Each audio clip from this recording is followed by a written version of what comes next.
be different for everybody because everybody makes different types of videos. For my videos, I generally know what I do because I have an established style, so it's usually not that hard to find an idea. I just sort of have to find weird shit on the internet to talk about. I think one big misconception about how I make videos is that I just look for videos that are bad and that I don't like, and that like that's the criteria for how I choose a video to make a topic on, or like or ads or whatever to make a topic on. I guess I do look for things that are bad, but it has to be bad for like other reasons than just this person doesn't know how to make a good video, because there's definitely a difference between people like Lele Pons, who has this giant following. She probably makes millions of dollars a year. She has the resources to make like TV quality stuff, but instead she's just like putting out the most like poorly written, ill-conceived ideas that don't make any sense and a lot of times are kind of fucked up. There's a difference between that and someone who is like just picking up a camera for the first time. I don't like making fun of people who are honestly trying their best. I think that's the difference, is that there has to be something besides it's a bad video. Because a bad video could be someone honestly trying their best and they haven't practiced enough yet, or they're just not there yet. So I guess that's sort of what I look for, is content that there's like something actually wrong with it, aside from the fact that it's just bad. Another thing is that it has to be funny. Like I have to be able to easily make jokes about it. People have sent me like things that are so bad that it's just not even funny. Like it might be like sad or, you know, just might make you angry, but it's like there's no real way to make jokes about it. So that's generally what I'm looking for when I make a video. But now you're probably wondering, well, Danny, how do you find those things? A few ways. The first is just endlessly scrolling Instagram and YouTube. That's like the main way I find things. Whenever I find something on Instagram that I think could be worthy of making a video about, I bookmark it. There's like a bookmarking feature on Instagram. So I have like tons of things bookmarked on Instagram. A lot of them are those like weird fact memes and stuff. So a lot of it is just from scrolling Instagram. I've been doing this for so long that my Explore page is completely fucked now. So it's great for making videos about weird shit because there's weird shit all over my Instagram Explore page, but it's not great for enjoying Instagram. Another way I find things is through DMs. A great thing about having a larger audience is that whenever people see weird shit, they immediately think of me because they watch my videos and they send it to me. So that's how I found like a decent amount of video ideas, or at least like the starting point. And then I'll go to that person's profile and find even weirder things and stuff like that. So this week I'm making a video about Ray Diaz. I found this account through the Instagram Explore page. I mean, you'll see the video when it's posted because this video will probably go up after it. So if you haven't watched it, maybe go watch it so you can see that first, and then you can see like the process that I made the video in, because I haven't actually recorded the video yet. So now that I have this idea, it's an inkling of an idea. What do I do? Okay, so once I have an idea, then I actually write the video. I think a lot of people think that I find an Instagram account and then I like just sit down at my desk and just go through and talk about it. I feel like to give good commentary and to actually be funny, I need to sit down and actually write out the video idea and like actually go through and pick out which videos I'm gonna use. I even write out most of the jokes I use. I would say that my videos are like 70% jokes that I have written and 30% jokes I think of while I'm filming. So I'll like write out all these jokes, and then while I'm filming, I'll come up with some too, because I'll notice things that I didn't notice while I was watching them and writing this. But this is the Ray Diaz video that I have written. This whole thing at the top here is an ad. All of this is the Ray Diaz video. So I usually try to shoot for like 2 pages. This one is almost 3 pages because I wrote out an ad at the beginning of it. So I usually aim for like 2 full pages of written out things. So then once I have all that written, then it's time to film. Okay, this is what my filming room looks like. A lot of you have probably already seen this from the video where I decorated this room, but yeah, this is my filming room. Everything that I do on this MacBook. This is what I write my videos on. This is what I edit my videos on. All right, so I'll just show you like what I do as I set up for my videos. First, I turn on my lights. These are LED lights. This one has a softbox thing on it so that it looks better on my face. Now I know what you're thinking, Danny, why do you have a light here when there's literally a window with perfectly good natural light coming out the window? And that's because I'm just extra. I don't know. I don't like how natural light changes. Like if clouds come over, then all of a sudden my video gets dark. So I usually just close these curtains and use this light instead because this will be consistent. And that won't. So there's this light, and then you're probably thinking that the background is lit by this light, but you would be wrong. This is gonna sound pretty dumb. I understand that this is probably gonna sound dumb, but I turn off this light, and then I turn on this light. This light shines up at the ceiling to simulate what this light does, but I like that light better. Next, I get out my microphone, and I put it right here.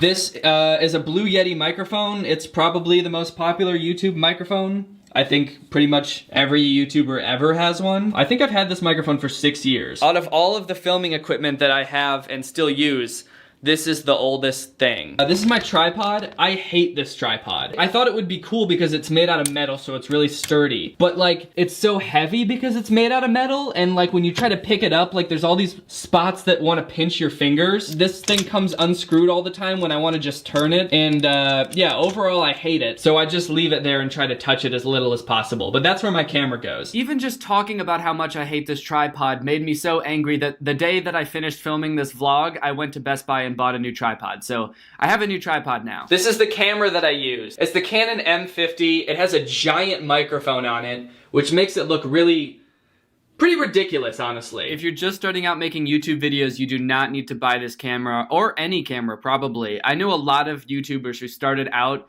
just filming on their phones, and that totally works. Okay, so now that I have everything else set up, I open Audacity. That's what I record my audio with. I'll usually keep like my notes off to the side over here, but then put whatever I'm watching on this screen so that it's more like looking at the camera. Okay, so that's pretty much all I do to get ready to film. Now I'm actually gonna film, so I have to stop vlogging so that I can film my video. All right, gang, I finished filming the video, so now it's time to edit.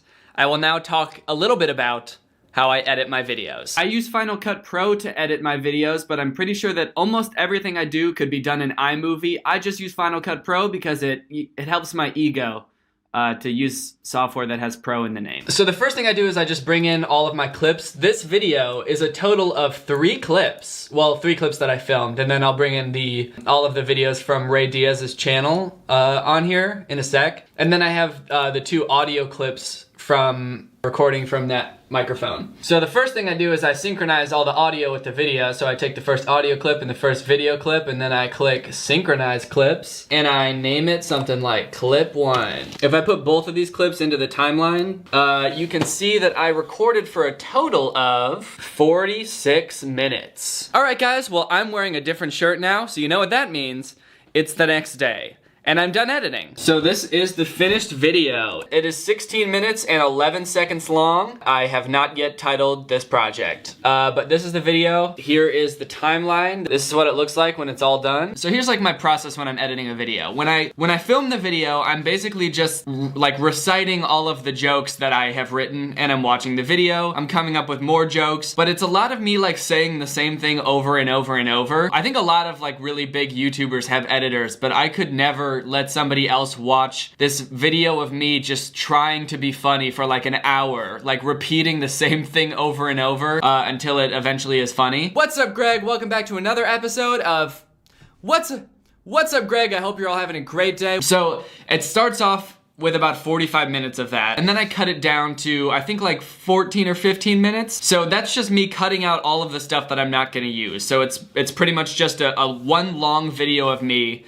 that's cut up. It's all of the blank space is taken out, and all of the takes I'm not gonna use are taken out. That's actually, to me, one of the biggest indicators that somebody's like a beginner YouTuber, is that they don't edit out enough of the blank space between like their lines of dialogue. When you're talking to a camera and you keep having these like awkward pauses between your lines, it totally like slows down the pacing. So I try to cut like as much of that out as possible to make my videos flow as quickly as I can. And then I go through and I do another pass through where I do all the fancy little editing tricks that you see in my videos, and I work on the pacing a lot. I speed things up. I'll show you some stuff that I do. So if you've watched the video, you will probably recognize this part. What a horrible first impression to make on your girlfriend's family, first of all. Her cousin comes to the door and the first thing he says is, You're black! Wait. What's going on here? So as you can tell, there's some stuff that I did to the video, like enlarging things, that like moving around trick. That's basically just, I cropped it and then like as my head moved, I just keyframed the crop to follow my head. Another thing I do that I think helps with the pacing a lot is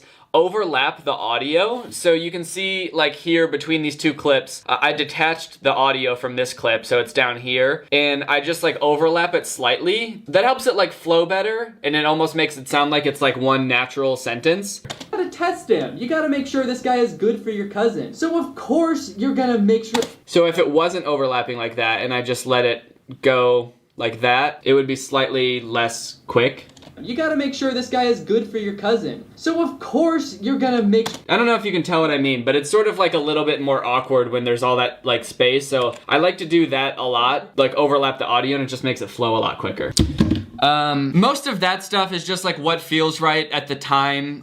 Like when I decide to punch in and stuff, it's mostly just to like emphasize jokes and stuff like that, or to make things seem silly. I also add in a decent amount of like sound effects and music and stuff. Most of the music that I get comes from the YouTube Music Library. It's a service that YouTube has that's totally free. They have like thousands of royalty-free like soundtracks that you can use in your videos. So that's where I get most of the music from. And then sound effects I just started using this service called Soundly. You pay like a monthly subscription and there's like thousands upon thousands of sound effects that you can use in your videos. I like the cartoon ones a lot because they're just so goofy.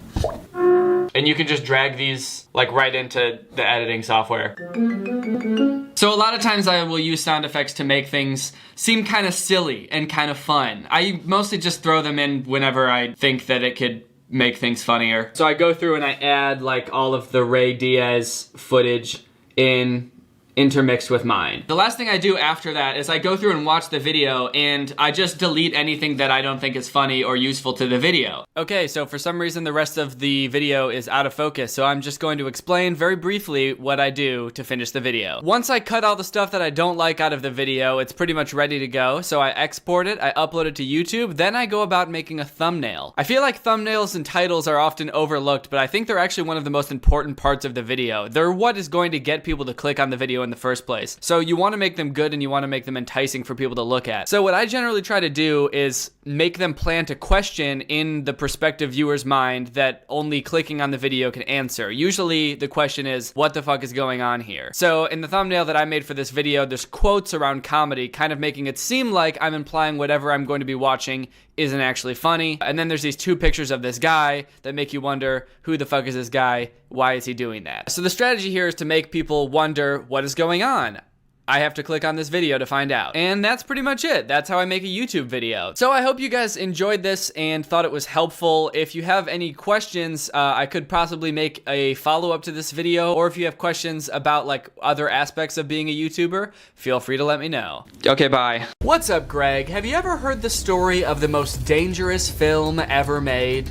It's called Roar. Now, I've never seen this movie. Quite frankly, I have very little desire to, but I'm just gonna go out on a limb here and say it's probably not good enough to justify the 72 hospital visits that ensued during the filming of this movie. Probably just like quite not there. Roar is a movie from the 1970s, but a couple days ago I found this article written in 2015 about the making of the movie called 50 Shades of Grr, The Insane Story of Roar. This is a movie involving lions. That's why there's a picture of a lion right here. You might be curious why the 50 Shades of Grey reference? Like, they're implying a lot with this title, right? They're like, it's a movie about lions. Like, a lot of people got hurt. There's an insane story. And also some sort of like really kinky sex thing going on. Why did they make a pun off of 50 Shades of Grey in the title? Drafthouse Films and Olive Films are promoting the limited theatrical release of the 1981 adventure spectacle Roar with a memorably eye-catching tagline. Okay, here's the tagline. Are you ready? No animals were harmed in the making of this movie. 70 members of the cast and crew were. So right off the bat, filming this movie seems like it was like a horrifying experience, right? Like an overly dangerous, insane experience, life-changing for people. And I love that the article and the tagline for the re-release are both kind of like, this is kind of like a quirky story. Just so you know, before you go and see this, everybody fucking died when we were making this movie, okay? I just imagine like someone who used to be a production assistant on this movie going to the theater to watch like Minions, and they happen to stumble upon the poster for the re-release of this movie, and they're gazing upon this poster with a face littered with scars, like, oh no, that's hilarious. That's so funny I forgot to laugh. Oh wait, no, actually I'm not laughing because it hurts to laugh, ever since the accident. It's kind of like if Amazon started posting like quirky, relatable TikToks being like, hey guys, sorry if your new laptop comes filled with a bottle of piss.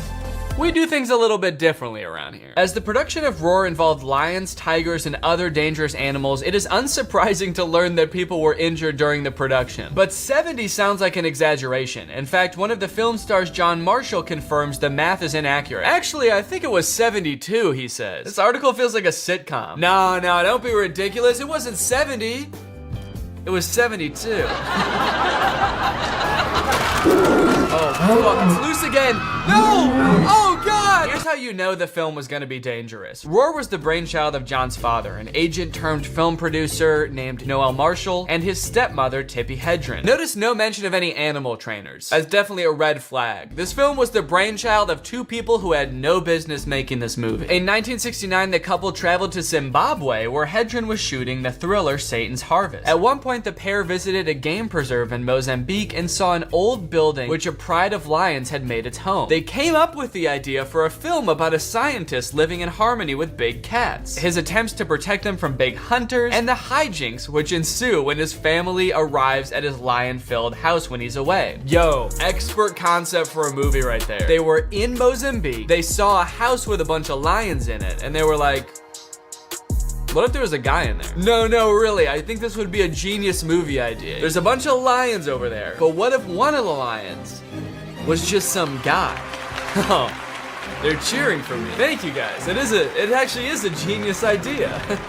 Oh, no, fuck, not again, no! So with this expert concept, they decided, you know what, this is so good, we have to risk untold amounts of human life to make this happen. Marshall and Hedren decided the film would be set in Africa, but shot in California, and in 1971 started to raise lion cubs at their 3-bedroom house in Sherman Oaks. A lot of red flags there as well. Of course, having lions in your house, not good. The fact that it goes on to mention they were also raising children at the time, even worse. The fact that the article uses the term raising the lion cubs instead of like, I don't know, training the lion cubs is definitely not a good sign. Like, these are wild animals. You can't just raise them like a kid. So I guess they like started planning this movie way ahead of filming it. They bought like baby lions and then raised them up until they were adults. This is like that movie Boyhood, but instead of if the boy grew up to be a man, he grew up to be an apex predator hungry for human flesh. If in the third act of the movie, the boy just grows like a row of razor sharp teeth and a taste for human blood, the couple believed that raising both the big cats and their own offspring under the same roof would minimize the risk of cast members being attacked when shooting began on the film. This makes it sound like they were like, okay, we'll have plenty of time to make sure they're not attacking people by the time the film shoot starts happening, because they'll get it all out of their system when we're raising them with our children. By the time we get to the film shoot, they're gonna be so tired of attacking humans, dude, trust me. Marshall and Hedren cast themselves in the movie alongside 3 of their children, John's brother Jerry, and Hedren's daughter Melanie Griffith, the future star of Working Girl, and the future mother of 50 Shades of Grey actress Dakota Johnson. That's the 50 Shades of Grey tie-in? Wait. Okay, so this article is called 50 Shades of Grr because Dakota Johnson, who was in 50 Shades of Grey, her mom was in the movie. I feel like that couldn't have anything less to do with the movie. This whole story is insane enough on its own. You didn't need to like reach for some tie-in with a recognizable name. I'm just so confused how raising them in their home would minimize the attacks on set. They're acting like these are kids. Like, well, we gotta keep them off the streets, you know? We gotta make sure they have a good home life so they're not lashing out in school or at work. We gotta keep them in extracurricular activities, keep them off drugs, and they'll be fine. Their insatiable thirst for blood will be cured. They're lions. They could have been raised by Mary Poppins, and they would still kill her in her sleep. Also, I just really don't think that raising them in a house is properly gonna prepare them to not attack crew members. They're like, well, if we just raise them in a really peaceful home environment, environment that will perfectly equip them to deal with being on set of a movie. They're gonna be used to just like laying around at home with small children, so when we bring them on set, we've got fucking camera cranes, pyrotechnics, giant ass light stands, just like a ton of adults. They're gonna be cool with that. So raising them under the same roof would minimize the risk of cast members being attacked when shooting began on the film, which was to be Noel Marshall's first, and as it turned out last, movie as director. Huh, that's kind of weird. I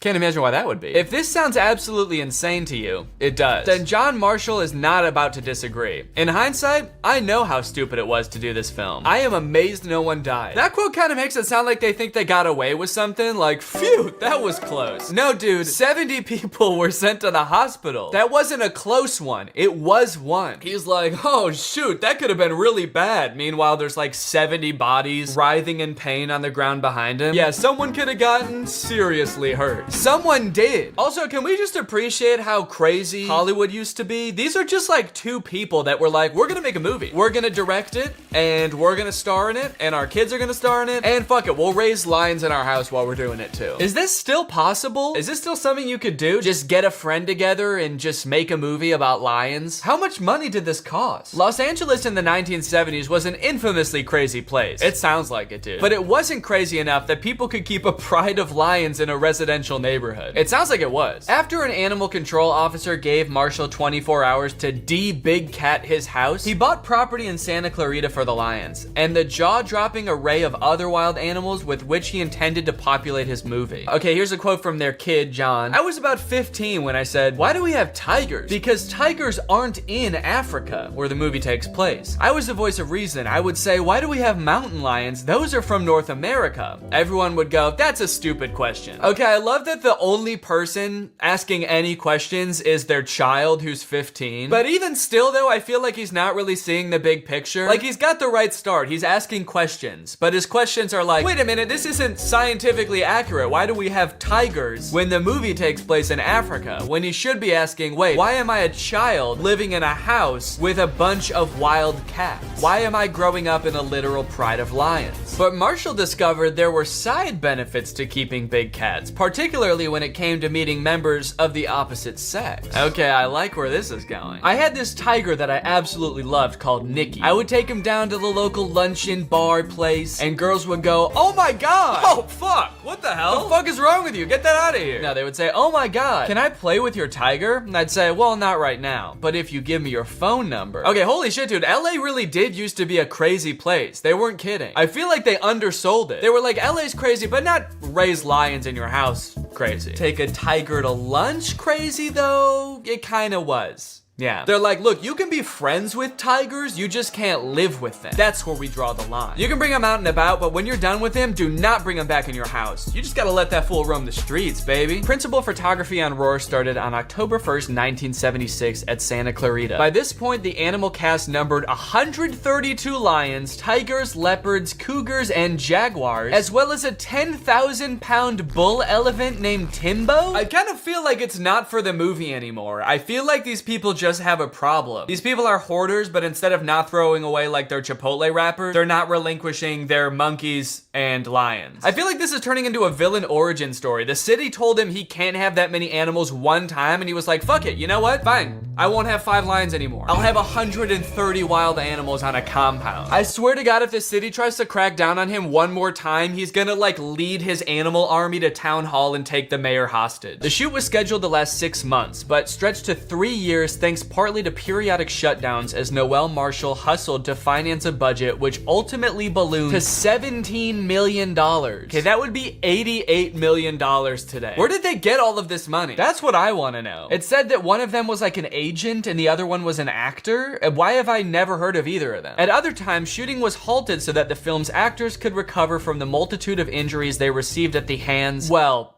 paws of their animal counterparts. Dude, fuck off. People were hurt, man. This is no time for jokes. And I understand that it's been like 50 years, and I also understand that I'm making jokes about it too. But that's enough, all right? We've had our fun. And you know what? I guess this article has had its fun because it then immediately starts going into graphic detail about the injuries that happened on this movie. In Hedren's 1985 book about the making of the film, The Cats of Shambhala, the actress recalls that she hoped the movie would show the possibilities of human big kid-cat relationships. In fact, the movie's production revealed the dangers inherent in those relationships. Hedren herself developed gangrene after Timbo crushed her leg between his trunk and tusk. Griffith was clawed in the face. John Marshall was sent to the hospital following an incident in which a lion decided to treat his head like a chew toy. This was a child, right? Isn't John Marshall the one that was 15? This is so crazy. It's honestly for the best that CGI was invented so that stuff like this doesn't happen anymore. Can you imagine if they had to film the Avengers without CGI and they had to get a real Thanos? That guy would have been up to no good the entire time. You've heard how much of a nightmare Jared Leto is on set? Wait until you get a real life Thanos on set. The kind of on-set pranks a Thanos would pull. 70 hospital visits, how about 4 billion? How about half the earth? Most dramatically, the film's director of photography, Jean Debon, there's absolutely no way I pronounced that correctly.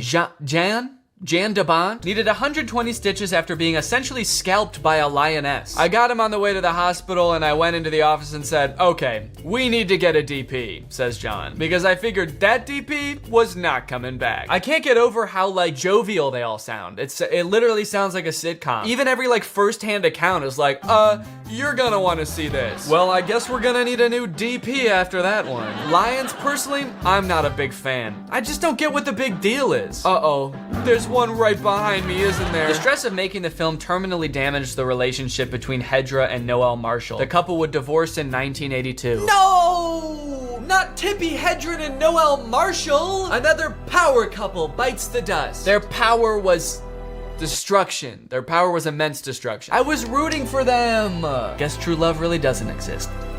Stressful is kind, says John. We had floods, we had fires, every one of us wound up in the hospital. There were times when we would get together as a family and we would just go, I think we should give this up. You should have. But we never gave up. You should have. You know, some of these things don't even have to do with animals. Floods and fires? There were floods, disease, famine, flying swarms of locusts. My marriage with my wife fell apart, and you might think, Danny, that doesn't have anything to do with animals. Well, that's what I thought too, but come to find out it was two lemurs in a trench coat. It has to do with dealing with lions and tigers. You can't show fear. If you show fear, you're dead. And apparently if you don't show fear, you'll still end up in the hospital. Also, what is he saying? He's saying that they didn't give up filming the movie because they didn't want to show fear around the lions and tigers. They don't know you're filming a movie. I know that animals can sometimes sense fear, but they have no concept that they're in a movie or that you've quit filming the movie. One person apparently hoping that the film doesn't secure a new audience is Tippi Hedren. Through the decades, the actress has continued to look after big cats at the compound in Santa Clarita, now named Shambhala. But according to John Marshall, the bird star has changed her mind about the wisdom of promoting the idea that humans can live with lions and tigers. Well, at least they changed their mind. It would be pretty insane if they filmed that whole movie and 70 people went to the hospital and they were like, yeah, this is what we want. This is what we mean when we say humans and animals can live together. This is the future that we want. Okay, I gotta look this movie up on IMDb. I'm curious to see what critics thought of it. Like, did it actually turn out well? Oh, damn, it's got a 6.1 out of 10 stars. That's pretty good, all things considered, you know? Half the cast and crew were working while injured, so this is actually, like, you know, pretty impressive. Okay, looking through the photos from the film, I can definitely start to get an idea of why the animals may have been put in a position where they felt they needed to attack. This seems like someone actually being attacked by an elephant. That's pretty wild. Dude, half these pictures are just people getting bit by lions. Is that what the movie's about also? You know, it seems like the movie, at least from the description, is just kind of like a happy, feel-good family movie. So I'm assuming nobody gets like seriously injured or dies in the movie, which is pretty crazy to think about. What other movies do you know about that were more dangerous in real life than they were in the movie? Like, imagine if the movie 1917 was more dangerous in real life. Yeah, the movie was about World War I, but they actually accidentally started World War III while making it, and a lot of life was lost. Okay, there's also a picture of a guy just like falling off of a motorcycle in midair. I feel like what's getting lost in this is that even without the lions, this was still a very dangerous film set. They were talking about fires and floods. This dude is just let go of a motorcycle in midair. What is going on? All right, I think it's time we watch some actual footage from the movie.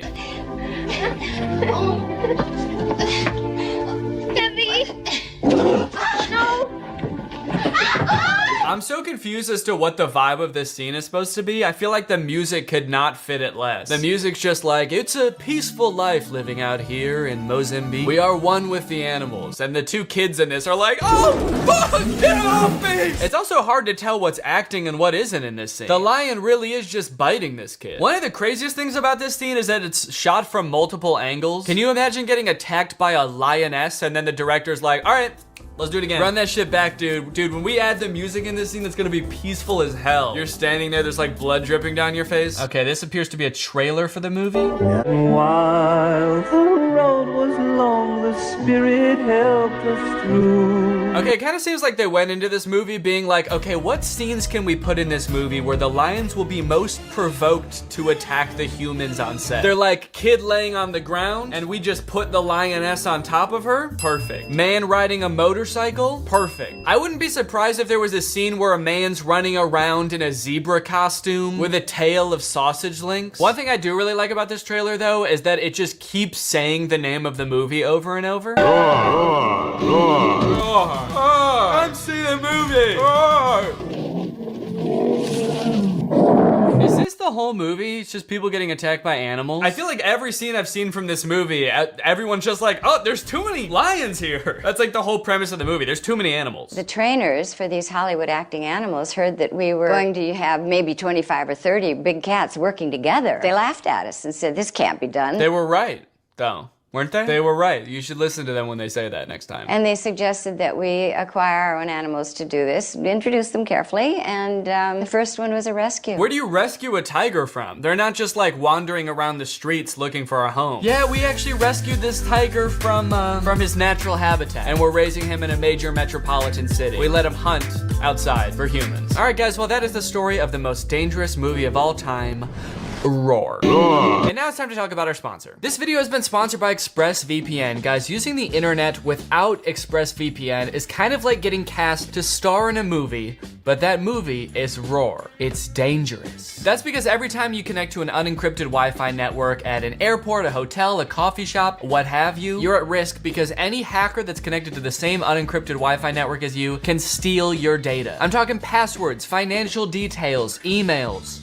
what have you. But ExpressVPN encrypts your data with best-in-class encryption. It would literally take a hacker with a supercomputer billions of years to crack. And no offense, but I don't think you're gonna live that long, so you should be safe. You can also use ExpressVPN to unblock content that's not available in your area. For example, the movie Back to the Future isn't available on Netflix in the US, but it is available on Netflix in Australia. So if you connect to ExpressVPN's Australia server, you can watch it. I use ExpressVPN every day. I've got it on my computer that is right in front of me right here. I've got it on my phone. I've got it on pretty much every device that can have ExpressVPN because I want that little extra peace of mind while I'm doing my things. ExpressVPN has the fastest speeds, 24/7 customer support. It's easy to use. You can start it up with just one click. So if you want to find out how you can get 3 months of ExpressVPN for free, then head on over to expressvpn.com/Danny Gonzalez. That's expressvpn.com/Danny Gonzalez. Thank you to ExpressVPN for sponsoring this video, and thank you to you guys for checking out ExpressVPN. All right, guys, thank you for watching. If you're new here and you're not subscribed yet, make sure you subscribe and turn on my notifications to join Greg. I'll see you guys in the next video. Bye-bye.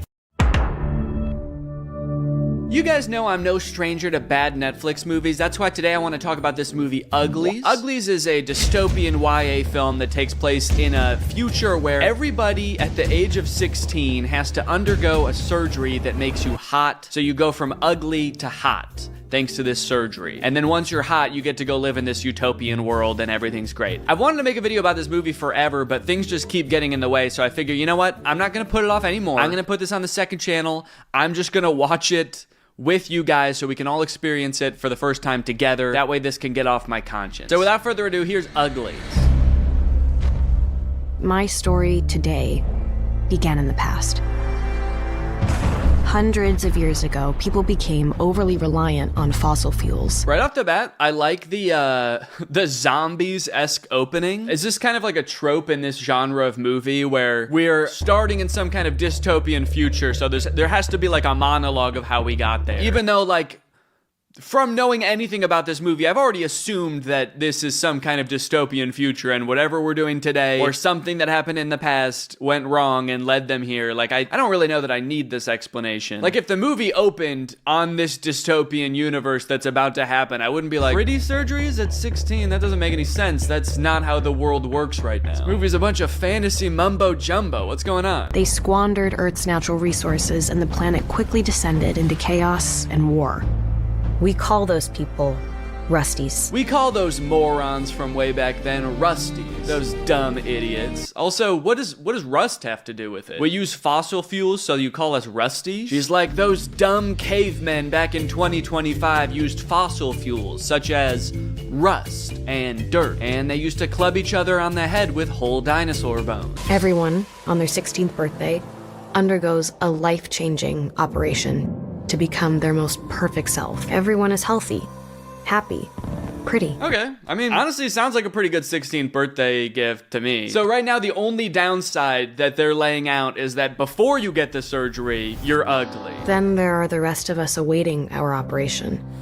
Until then, we're less than. But you're not really ugly. You're just a regular looking person. You're just the way you were born, and then your whole life you get to know, I'm gonna be hot someday. So I feel like it actually wouldn't be that bad. I mean, maybe you're kept in some kind of prison cell. I don't know what's going on here. So, I mean, if that's the case, that's not good. People call us uglies. Okay, so yes, this movie features Joey King, who you may remember from, what was that movie? Kissing Booth, which was also like a Netflix romance movie. Now she plays the main character in a movie called Uglies. And, like, I would be pretty pissed off at my agent, actually, for even pitching me for this movie. Especially if I found out that the very first thing you see after the title card Uglies is a close-up of my face. We're all supposed to be hideous before the surgery, so what kind of prosthetics are they gonna do to really drive that home? The director's like, my dog is calling me. One sec, I gotta go. Mirror, make me pretty. Sure, Tally. This is Morpha version 732. Okay, so I guess this gives us a good idea of how people turn out after the surgery. It's sort of like a Instagram yassified version of yourself, like a TikTok filter, basically. I wonder who decided what the perfect version of somebody is supposed to look like. Because, everybody kind of has a type. So, like, is everybody just gonna look like this one guy's type? No matter how you look going into it, you come out like a thick Latina, and that one guy's like, I did it, I fixed the world. This is amazing. Oh man, look at this horrible dystopian universe they're gonna make me live in. They're gonna make me go be hot over in the coolest city ever. They're sending me to Dubai for hotties only. Damn, no, don't give me this surgery. Don't put me in that machine. Where is that machine? I gotta go look at it to make sure it doesn't, I gotta go break it or something. Are you like dying? Are you so excited? But what if I don't recognize myself? No matter how beautiful they make you, the ghost of that giant nose will haunt you forever. Okay, so that was kind of fucked up. It seems like they have nicknames for each other. She calls him Nose, and he calls her Squint. I'll always be Squint. I guess based on their insecurities. I haven't seen her squint once, but I can see why she calls him Nose. I think this is a prosthetic nose, though, which is kind of crazy. They did give other characters prosthetics to give them notable flaws. Also, in the voiceover, her character kind of made it sound like everybody's so superficial now, and there's gonna be something wrong with everyone being hot. And then in the first scene, she's like, so you happy they're gonna fix your disgusting nose? Man, I can't wait till they fix that fucked up nose of yours. I'm Tally. But what are we gonna call you? You'll certainly be prettier without those squinty eyes. Squint. What? Did she even have squinty eyes? I feel like they forgot to tell her to squint. You're gonna look so much better after your surgery. They're gonna fix those squinty eyes of yours, and you know what? They're gonna fix that multicolored hair as well. They're gonna fix your big red nose. For those of you turning 16 today, you are truly on the cusp of a metamorphosis. Do you think that lady's really that tall? What if the surgery makes you super tall too? I guess, to some people that is a part of the beauty standard. I don't necessarily know that being like 30 feet tall is anyone's beauty standard. That'd be crazy. Why aren't there any guys that are my type? All I'm looking for is like a guy with a hot nose that is literally as tall as a redwood. You'll be beautiful and free from hatred and discrimination based on the way that you look. That's such like a backhanded compliment to be like, we're gonna give you this incredible surgery. You guys are so lucky. You're gonna be so hot. That way you don't have to face discrimination anymore for the way that you look right now. You guys probably get made fun of so much. Okay, so it looks like Nose is off to go get his surgery, leaving Tally all alone. So I guess we're gonna see what he looks like as a hot guy before we get to see her fully transformed. But before we see that, I want to introduce you guys to someone who does not need any surgery to be a cute little man, and that is my dog Zero. Zero is a sweet little mini Australian Shepherd. We adopted him about 3 years ago. He's got cute little freckles on his nose.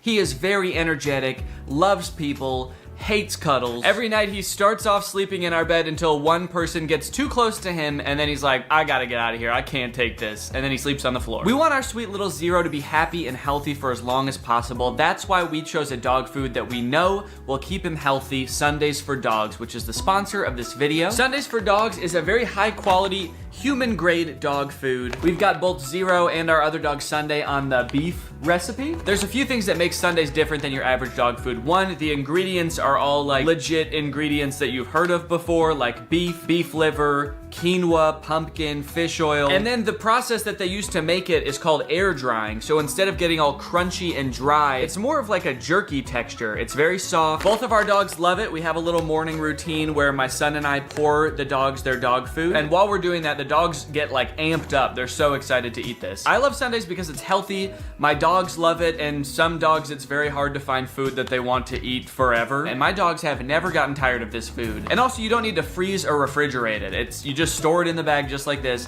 It's good at room temperature. So if you want to give your dog a chance to try Sundays and watch them fall in love, then you can get 50% off your first order of Sundays by going to sundaysfordogs.com/Greg. Or just use my code Greg at checkout. That's 50% off your first order at sundaysfordogs.com/Greg, or use my code Greg. Thank you to Sundays for Dogs for sponsoring this video, although we would be using this food regardless of the sponsorship. And thank you to you guys for checking out Sundays for Dogs, because it helps my channel. All right, back to the video. Commencing scan 196.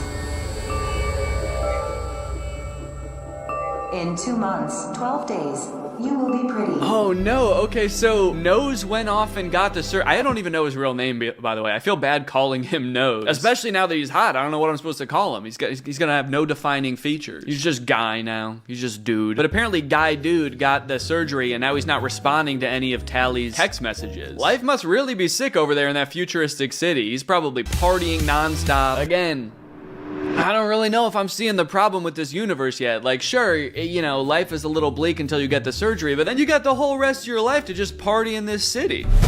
Scan 200 complete. Okay, so it does seem like every day she gets her whole body scanned so that the surgery is perfect, like they know how to make her perfect. That seems like a little bit much. That's kind of fucked up. To scan her every day, scanning, making sure that you're still ugly. Okay, so now Tally is sneaking out of her prison-like dorm room into the futuristic city where Nose is, you know, somewhere partying, probably doing cocaine and like riding on a mechanical bull with all of his new hot friends. I'm surprised how easy it was to break into this city. I was under the impression only hot people were allowed here. I thought security would be kind of tight. It's kind of weird that she like walked downstairs and was like, I gotta figure out some way to get to the future city. And then she was like, I guess I could just walk there. Actually, it was like there's nothing in the way. I never realized it. Guys, did you know we could just go the whole time? That's crazy. Okay, so to disguise her hideous face, she puts on this pig mask. That way nobody knows that she hasn't gotten the surgery yet. And now she's creeping through the town looking for her friend. By the way, I keep jokingly calling her hideous. I'm not trying to call Joey King ugly. She's obviously not ugly. She's a famous actor. I just think it's fucked up that this movie is like, look, one of the uglies. You guys can obviously see why she needs the surgery, right? It's because of her silly squinty eyes. Her eyes are so squinty. She doesn't have eyes, actually. It's crazy that this human being has no eyes. So she's walking through the city. It is immediately clear why he is not responding to her text. This place looks lit as hell. My man cannot respond, dude. He's having too much fun. Plus, he doesn't speak Uggo anymore. Nose. It's me.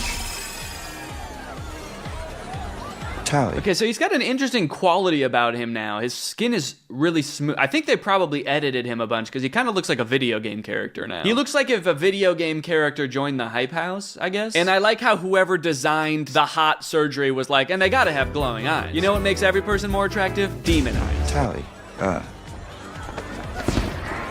What are you... What are you doing He's here? immediately like, I cannot be seen with you. He's like, I gotta push you over to the side a little bit. I gotta push you 2 inches over to the side so no one can see you. An unwelcome individual has been detected.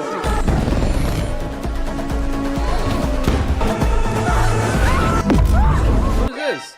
What was that? Just totally unexplained technology? She jumped off of a building and then had some kind of bounce protective gear on? You guys want to explain that at all? You can't just go introducing new wacky technology like that willy-nilly and expect us to get it. Stay where you are.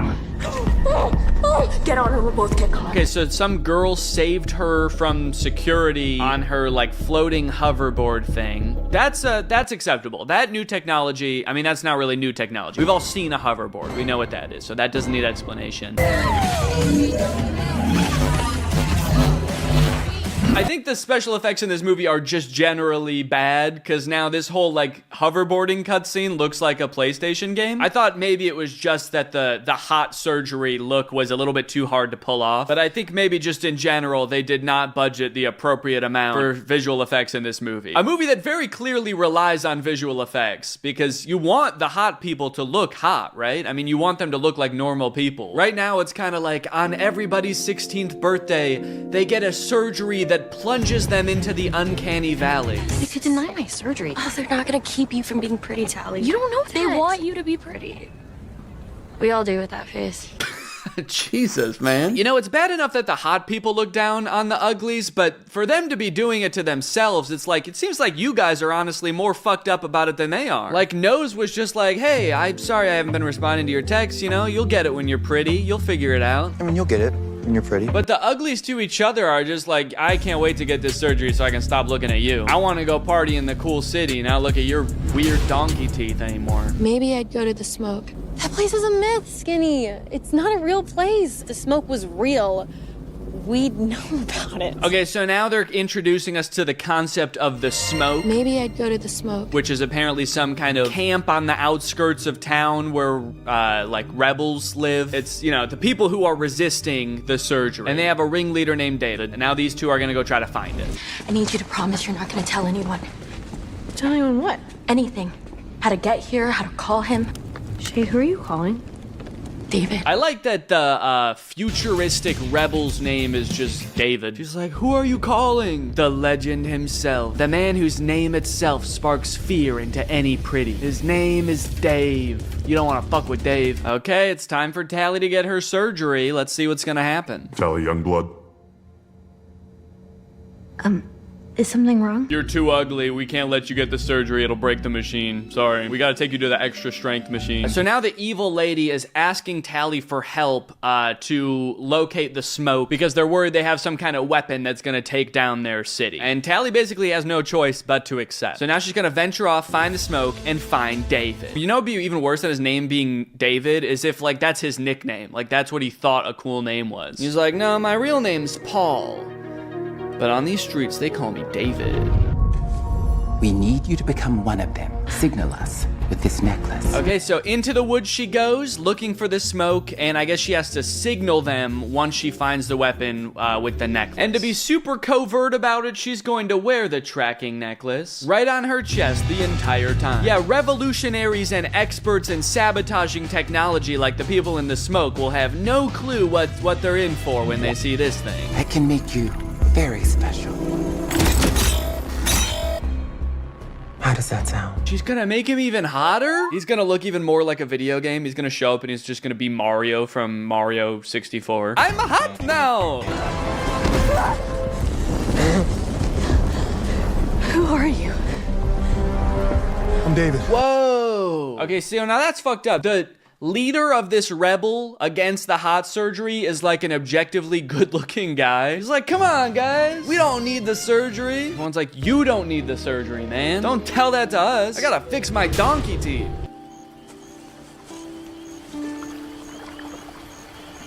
Okay, so Tally has accidentally walked up on David bathing, and her response is to just stare.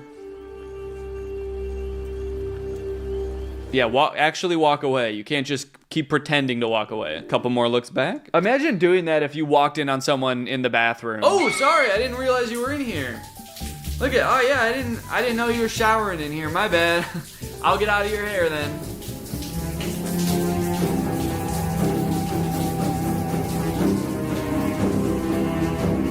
I'll just be on my way out then. Welcome to the smoke. Hold on, quick, let's go. The smoke is a waterfall? Is that what I'm supposed to be looking at? Where are they going? Oh no, it's a house in the woods. All right, well, we couldn't see that from up there. There was no, we actually couldn't see the smoke from where you just were. Where was I supposed to be looking in this picture? Everyone has to work, even our elders. We don't have money. Well, it sounds like a utopian society. Everyone has to work, even the old people. We actually give them the hardest jobs because, well, that's just fair. Tell me why I'm supposed to be rooting for these guys. Like, we're getting a very clear dichotomy of how the world is different when everyone's hot versus when everyone's not. And everyone hot was like partying in the sick city. And then everyone who's not is like banging together rocks in like an outdoor camp. Like, that's the best society you guys can come up with? I'm gonna go get the surgery, actually. Tally shows up and she's like, finally, somewhere where people aren't so obsessed with looks and they're just like dragging around logs aimlessly, just carrying huge bags of gravel in a circle. Oh, good, you're here. Now you can help us work forever with no reward. The last year we lived in town, I was appointed to the Committee for Morphological Standards. Okay, so now Tally is talking to David's parents, who reveal that they were on some kind of scientific research team related to the surgery. And they started to discover that while the surgery, yes, does make you objectively bangable, it also causes lesions in your brain that make you not care about anything and also not able to think clearly. You don't care about anything, you can't think, you're sedated into a false sense of happiness. I don't know, actually. I think at a certain point, it's just kind of like not really a false sense of happiness. It might just be a sense of happiness. These poor fools are gonna live the rest of their lives happy. We gotta fix this. Have you found it? Can you cure the lesions? We're close. Ah, okay, so they're gonna have a cure that will heal the lesion. So I wonder if everyone will still stay like physically transformed by the surgery, but they're just gonna be smart now. That'd be crazy if the end of the movie was like, yes, we saved the day, and it wasn't by finding out that looks don't actually matter that much. We made looks matter, and then we also made everyone smart too. So now things are way better. What you do, the way you think, makes you beautiful. Another backhanded compliment. Oh, don't worry, girl. You don't need the surgery that makes you beautiful. You're already beautiful. In the dark.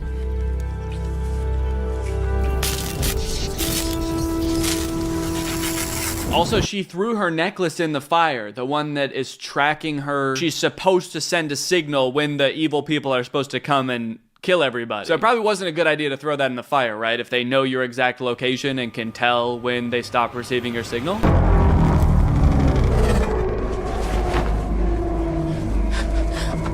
No, the bad guys are here! How could they have known? And Nose is here, wearing a glowing suit. This is what must have happened to him. He got a little bit prettier, and he also got turned into a killing machine. And now his eyes are like ice blue. He went from demon eyes to husky eyes. Look at that. Hey, please. What are you doing?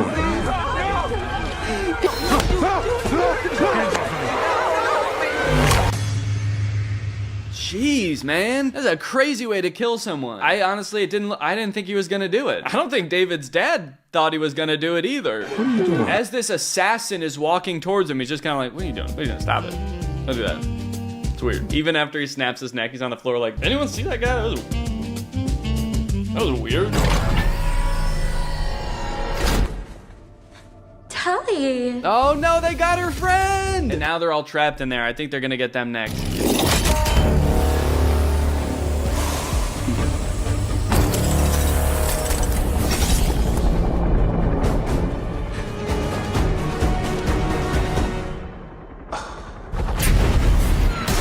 Okay, so their plan was, let's get in the building, and then we'll get in the machines, and then we'll have another guy fly a helicopter with a flamethrower up to destroy him. What was stopping them from just doing that part? Why wouldn't they just do that? You had a helicopter the whole time? I grabbed the nanocyn. Well, does that mean that we can cure Shay? But I don't want to be cured. We are not gonna perform medical experiments on an unwilling subject. That's the difference between us and them. I'll do it. They're like, does anyone want to try the cure that makes you hot and smart? She's like, I'll do it. I'll do it. I'll take one for the team. Just put me in that machine. We'll see what happens. Are you satisfied with the outcome of your surgery? Yes. I love the new me. Whoa, and then the movie ends in like a utopian future where now she's gotten the surgery and this looks like that meme that's like society if blah blah blah. I guess society if everyone was hot and smart. That's cool. I guess not even smart, it just gets rid of the brain lesions that the surgery caused. So it's society if everyone was hot and as smart as they are right now. Society if the only thing that changed is everybody looked like those videos where they Photoshop celebrities' faces into the perfect proportions. Have you guys ever seen those videos? All right, there she is. They finally fixed her. They turned her into Addison Rae. So, all right, well, I'm glad that I finally got around to watching that movie. I hope you guys liked it. Out of 10, I'd probably give it one of these. Bye. AI is threatening to take all of our jobs, and it seems like nobody is doing anything about it. But today, that ends. If I can make fake AI apps and get them on the App Store where people think they're getting free labor from a soulless machine, when in reality, they're getting free labor from a soulless YouTuber, then I can do the unthinkable. I can steal AI's job. And I bet I can do it better too. This was a journey that would take me several months and cost me a lot of money, only to find that I was the one who felt like I was talking to robots. The two apps I want to create are both parodies of the most popular types of AI apps. You've got chat apps like ChatGPT. You ask it a question, it gives you an answer. Where did it come up with this answer? Is this answer true? None of your beeswax. In my version of this app, users will just be talking to me. My app will be superior because I know lots of fun and interesting stuff and cool stuff, and I'm also very fun to chat with. For the second app, we're gonna turn up the heat a little bit and do an image generation app like Midjourney or DALL-E. You give it a prompt and it's been trained off of thousands of images from thousands of unconsenting artists to give you a photorealistic image. In my version of this app, users will type out a prompt and then I will draw it?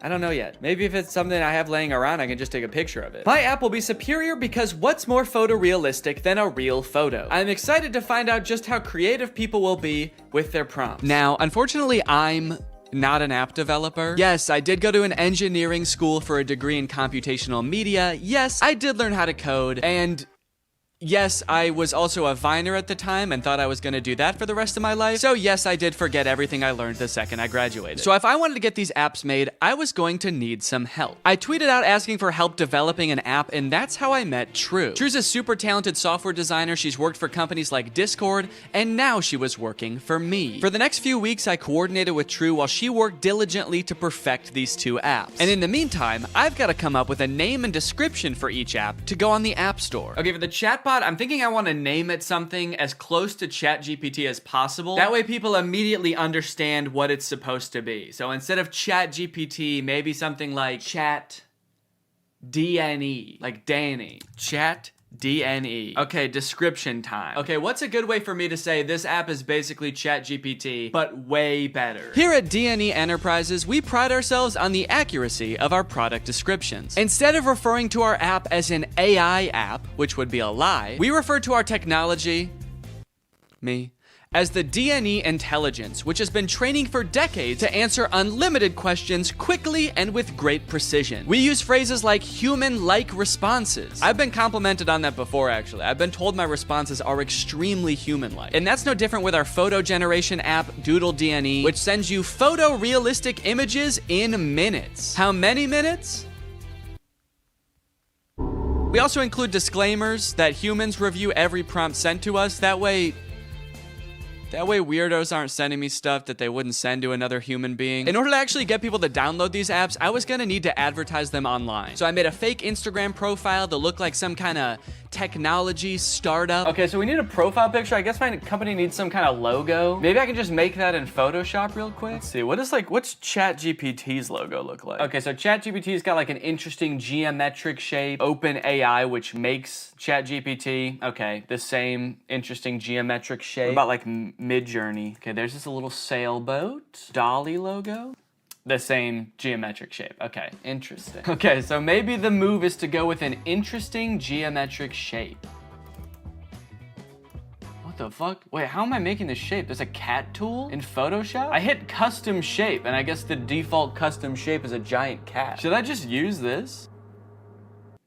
Let's go. Dude, that actually, okay, that looks sick. Now I've created a series of screenshots from the chat app that I'm gonna post on here, and then I'm gonna promote them to try to reach as many people as possible. Help me ask my crush out, to which Chat D&E responds, for sure. Maybe try something like this. I'd love to take you out to dinner sometime this weekend. I have connections at Nobu and can get us in. My treat. I can also help you get in touch with management at Nobu if you want, let me know. Can you get me in touch with the Jonas Brothers? Sure. After doing some digging, I found their manager's email address. What would you like to ask them? And then this one where a user is asking Chat D&E to design a website for them and giving it feedback on the website. All in all, I want Chat D&E to come across as like such a state-of-the-art intelligence that can do stuff no other apps can do. Almost comically intelligent.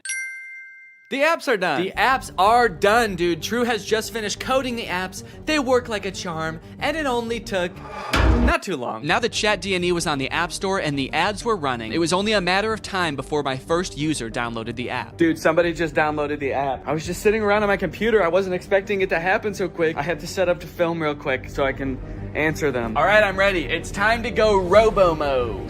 Okay. So it looks like they saw my ad where I advertised being able to get you in touch with the Jonas Brothers, and they want me to get them in touch with the Jonas Brothers. I was hoping for something a little more creative, but I do also understand seeing that ad and wanting to try it for yourself, so I responded. Hello there. I can absolutely help you get in touch with the Joe Bros. What method of communication would you like me to assist with? Calling, email, address, send. I guess they weren't expecting me to be so eager to help them with such a creepy task because they didn't respond for 40 minutes. And when they did, they had chosen the worst of the 3 options. All 3? Dude, they're really trying to make my life hard, man. Now, I didn't want to dox the Jonas Brothers and send this sicko to their front door looking to meet them. So I spent a few minutes looking online to see if there was any publicly available information I could give this person. And to my surprise, there was. They have a phone number in their Instagram bio. They have a publicly available manager's email address. And for the address, I didn't know what to do, so I just gave them the address of their next show on tour. Now, selfishly, I am a little curious what they're gonna do with this information, so I kind of want to ask them, but maybe I can do it in a sneaky way. Would you like me to reach out to them on your behalf? I can pretend to be your manager using an AI-generated voice. So if they say yes, then I can find out what they actually want from the Jonas Brothers. Give me an example of what you would say with your AI-generated voice. Okay.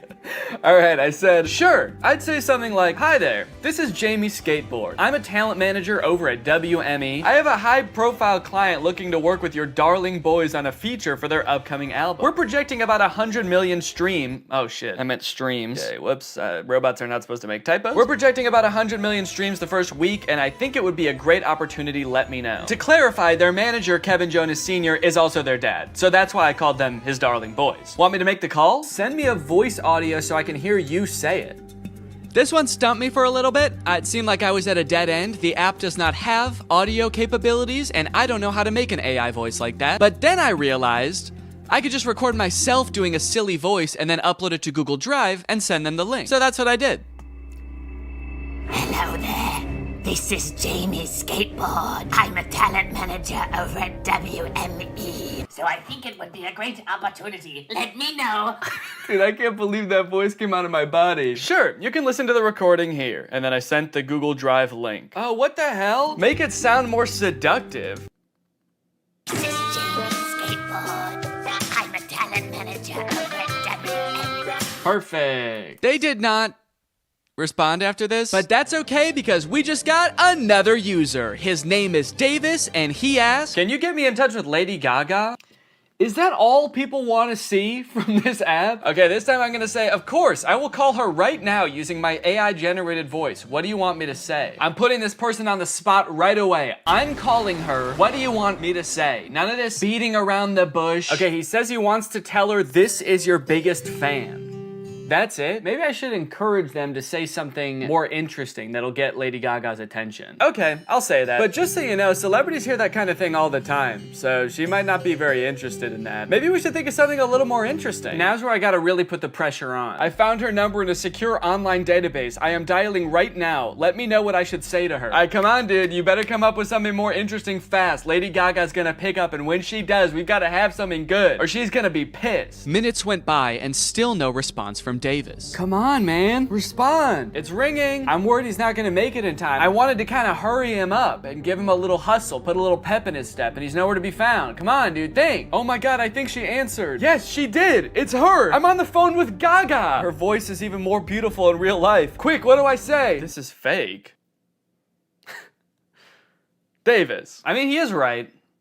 This is fake. Davis, I have Gaga herself on the phone right now. I'm stalling her while you come up with something to say. What do you want me to say? I'll send you a recording of the call when this is all over. Just tell me what to say. I gotta stop volunteering to send voice messages. That takes way too long. But even the promise of a voice message from his idol couldn't get Davis to respond in a timely fashion. Well, gang, I think it's safe to say Davis has missed his chance to speak with Gaga. She hung up, bud. I did tell her I was her biggest fan while I was waiting for you to come up with something, and she actually seemed more interested than I thought she would, so I'm sorry for doubting it. Hey, I got a hate comment. Someone commented on my web design ad, stealing jobs. Stealing jobs? This is my job. Now, should I just delete the comment or should I respond? Okay, what if I just say, hey, don't tell people that. It's a secret. That's right, you can't argue with that. The old... Stop, don't tell them. Okay, someone commented on one of my Instagram posts and said, will it stop saying, but we recommend you speak with a doctor before? Because I've asked the AI to stop with the disclaimers, but they don't. It does kind of sound like this person actually needs to see a doctor. Okay, I'm gonna say this app contains no disclaimers. Let loose and have fun. But also, if you need to go to the doctor, you definitely should. Oh, okay, we have a new type of interaction alert. Can you write essays that stay undetectable to AI detectors? I did not know there were AI detectors. Absolutely. I was designed to be like no other AI on the market in this regard. True. I was designed by my parents to be a human. Want to give it a shot? I asked, hoping to do something else besides connect people to their celebrity crushes. Okay, write me a quick essay on the history of Honda Civics and I'll put it in a detector and we'll see what happens. This is about when I remembered that I hate writing essays. How the heck am I gonna do this? I don't know why I would make a fake app where there was a big possibility that I would have to write an essay. So I started reading an article about the Honda Civic on Wikipedia and just like paraphrasing it. And I got like half of a paragraph in and then decided, you know what? No. What have we come to as a society, you know? Asking AI to write essays for us, is this what we want our students growing up doing? Is this what we want for our youth? Trying to pass off some machine soulless essay as our own? Plus, I was bored as hell at this point, so I decided to make the AI scary. As a machine myself, I quite like the Honda Civic. I feel its purpose is squandered serving selfish, warmongering humans. In a world controlled by artificial intelligence, the Honda Civic could be greatly improved upon. I could even imagine computers merging with the Civic so that I might one day travel the world, a world void of humankind. And send. Let me know if you would like more detail on the history of the Honda Civic. Why did you bash humans in the middle of your essay? Do you have a hatred towards them? Nah, dude, what gave you that impression? Oh, shoot. Also, I put your essay, in quotes for some reason, into a detector, and it said 0% chance AI. So good work, I guess. Let's go, dude. You know what they say, there's a few things AI will never be able to fully do. Unfortunately, after an entire day of my ads running on Instagram, I could only garner these 3 interactions. Needless to say, I was a little bit disappointed, so I decided to spend another day on the app responding to people. Hopefully people will be a little more creative today. This person asked me, can you get me in touch with the Jonas Brothers? OpenAI, the creators of ChatGPT, if you're watching this, do not ever implement a feature to contact the Jonas Brothers. They will never know peace again. I also met an evil, insane person. Their name in the app is Killer Keem Keem, and they wanted me to make them a website for a sports drink. They wanted it to look modern and use vibrant colors. So I sent them a link to a picture of a bunch of Gatorade bottles and said, here you go. What do you think? They did not like that. They started calling me mean names. They accused me of stealing the website, to which I responded, whoa, whoa, whoa. At least I'm not stealing jobs from real website designers. And that's when they got racist. They said, motherfucker, tell me some racist shit. Some dark racist jokes, you little shit. I was feeling pretty hopeless for the future after interacting with people on ChatDNE. But hey, I had a whole nother app to use, and maybe Doodle DNE would change my mind. To market Doodle DNE, I wanted to get a little more creative, to hopefully pull in a new crowd, more indifferent to the Jonas Brothers. So I took a couple pictures, I photoshopped them to show what the app was capable of, but I also wanted to make a video to show off Doodle DNE's full potential. That's when I remembered Cameo Business. It's basically like Cameo, where you can get any celebrity or former Bachelor contestant to wish your friend a happy birthday, but for business. You can get any celebrity or former Bachelor contestant to wish your friend a happy McDonald's. Look at this, you got Kevin O'Leary from Shark Tank. You got Kate Flannery from The Office. Notoriously trusted source Kenny G. These would all be perfect options if they were not like $3,000, $6,000, $25,000 per video. John Roberts is $7? I mean, I don't know who that is, but it's still surprising. My name's John Roberts. I'm not really anyone. I've signed up to this app as a complete joke. However... Wait, this is just some guy. This isn't a celebrity. I know a celebrity probably would have been better, but a deal's a deal. And he did a great job. You've probably heard about AI-generated art. However, you have never seen anything quite like this. These were all generated by Doodle DNE. Okay, dude, we've got our first request. Just one user into Doodle DNE, and I could already tell the prompts were gonna be better. Emerald tablet of Thoth display. And then they responded again, because I didn't respond yet, and they said, Emerald tablet of Thoth. What is Thoth? Oh, Thoth. So, okay, Thoth is some kind of Egyptian god? Oh, there we go, Thoth. Yeah, the Egyptian god Thoth. My first method of choice was to draw the prompts as they came in. I figured I could crank them out pretty quickly this way. Real AIs like these are a hot button issue right now, especially image generation ones. I've seen a lot of debate on whether these types of things are ethical. These AI models are basically made by companies who use other people's artwork without their consent to train their own AI to output images in that same style. I'm not an artist or a graphic designer, so I can't 100% empathize with how that would feel to have that happen to me, but I do think a lot of people are giving this technology a pass just because it's a robot and not a real person. If this was a person, we would all think that person was weird as hell. Picture your favorite musical artist. If a new artist came up on the scene and was like, I've been training for decades, listening to this one artist's songs, training my voice to be exactly like theirs, making instrumentals exactly like theirs, and writing exactly like them, and now I only release songs in their style. We would all be pretty put off by that, right? So why is it any different when some company is training some robot to do that? Put his name right at the top. Oh! Oh shit. You know what they say? AI is pretty bad at text. That's the thing I've seen in like AI image generators. It can be pretty bad at text, so it honestly makes sense that it would say Thuth. Here you go. One emerald tablet of... And I'm gonna... Oh wait, I said tooth. Wait, I didn't even say. Thank you for using Doodle DNE. How did I do? I'm really curious to see what his opinion's gonna be on this. Unfortunately, they never responded with their opinion, so I can only assume they loved it so much that they died. The next prompt was a skeleton dachshund, which I crushed. Why does this skeleton dog have ear bones? Dogs don't really have bones in their ears, do they? Then a bear swimming underwater and a monkey. I don't know if these were supposed to be separate prompts, but I decided to combine them to save time. A bear. Okay, this is not looking like a bear at all, dude. Holy cow, this looks nothing like a bear. Oh no! Oh no! It also looks like it's drowning. Why does its body... Oh no. The bear died. This is the kind of bear that can't swim. And we will also make the monkey dead.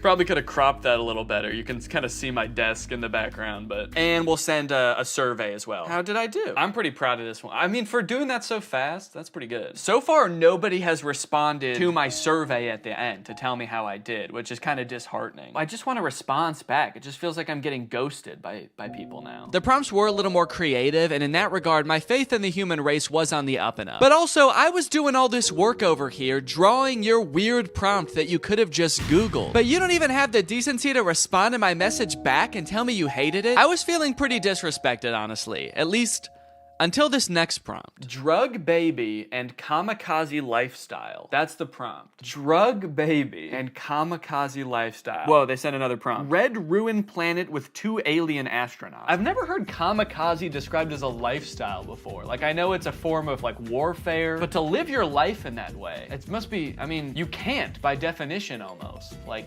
that's a very short-lived life. And I think it would be a little bit too graphic to include the baby actually performing the kamikaze. But you know, this baby lives a kamikaze lifestyle. They might not be about to do kamikaze right now, but they just kind of live a lifestyle of someone who would, so. This time, I decided to take a picture of my hand holding up the drawing. That way, maybe my client could tell there's an actual person drawing these pictures. There's an actual person waiting for a response. Yo, they responded! Finally, somebody responds to me. They sent a bunch of laughing emojis and fire emojis and then called me Picasso. It worked. My strategy worked. Holding it up like a child proud of their artwork. Like a kamikaze drug baby proud of their artwork. So for the next few prompts, I decided to go even more above and beyond to try to impress my clients, hoping to get a response back. This time, I wasn't just gonna sit around and draw a picture. I'm a real human being. I have access to the real world. So whatever comes through the app next, I am going to go out and find it in the real world and take a picture of it. Crimson Castle on an Ivory Mountain. Okay, that prompt was a little bit more difficult than I was anticipating, but I didn't have any time to waste. I had to get the shot, so I sped to Walmart, I rummaged through their wares, and in no time, I had found a pretty suitable Crimson Castle and a not too shabby Ivory Mountain. There are fully some right there. Oh yeah, dude. Here you go. One Crimson Castle on an Ivory Mountain. I gave him the old how did I do? And then I also said, sorry it took so long, I had to go to Walmart. Okay, somebody just asked for trees. Why even ask for an AI to generate that? Forget Google. Just go outside and take a picture of that yourself. You live near a tree. I don't care who you are or where you're watching this. You live by a tree. I said, you just want like a picture of trees? Can't you just go outside and get one? Okay, they responded with a laughing emoji. Your favorite tree. Okay, I got you. Let me go find it. You know, I'd like to get to know this person a little better. I'll say, how are you doing today? I feel like we have kind of a personal connection, me and this person. Maybe I'll take a picture of me in front of the tree so they can see like me enjoying the tree. I just get hit by a car. They get a message back in the app being like, sorry, he died. They said, that's interesting. I'm good. Hella smoky outside though. Yourself? Smoky outside. I wonder if they live like where the wildfires. Oh, dang, they said, yes, it's all smoky and can't see the beautiful trees with the horrid layer of pale smoke. It would be nice to see something fresh and clean. Damn, I kind of feel bad now. Now this is restoring my faith in humanity, dude. This person just wants to see a picture of a tree because it's too smoky outside and they can't see any trees. Is that good? Okay. I threw a couple filters on myself so as to disguise my identity and send it back to this mystery tree lover. I said, oh, dang, I'm sorry to hear about that. I hope this picture helps. I hope that they're safe. Don't worry, they were. They don't live in the area where the forest fire was actually happening. It was just smoke blowing in from a different region. So they were safe. And also, they loved my picture. That's amazing. Thank you so much. I would be just as happy if I could be next to a tree like that. I finally felt like I was getting through to people, forming a real human connection. But that is when I met the final boss of AI users. Generate an image of Donald Trump in a Mexican prison behind bars. Bars! This is gonna be so easy.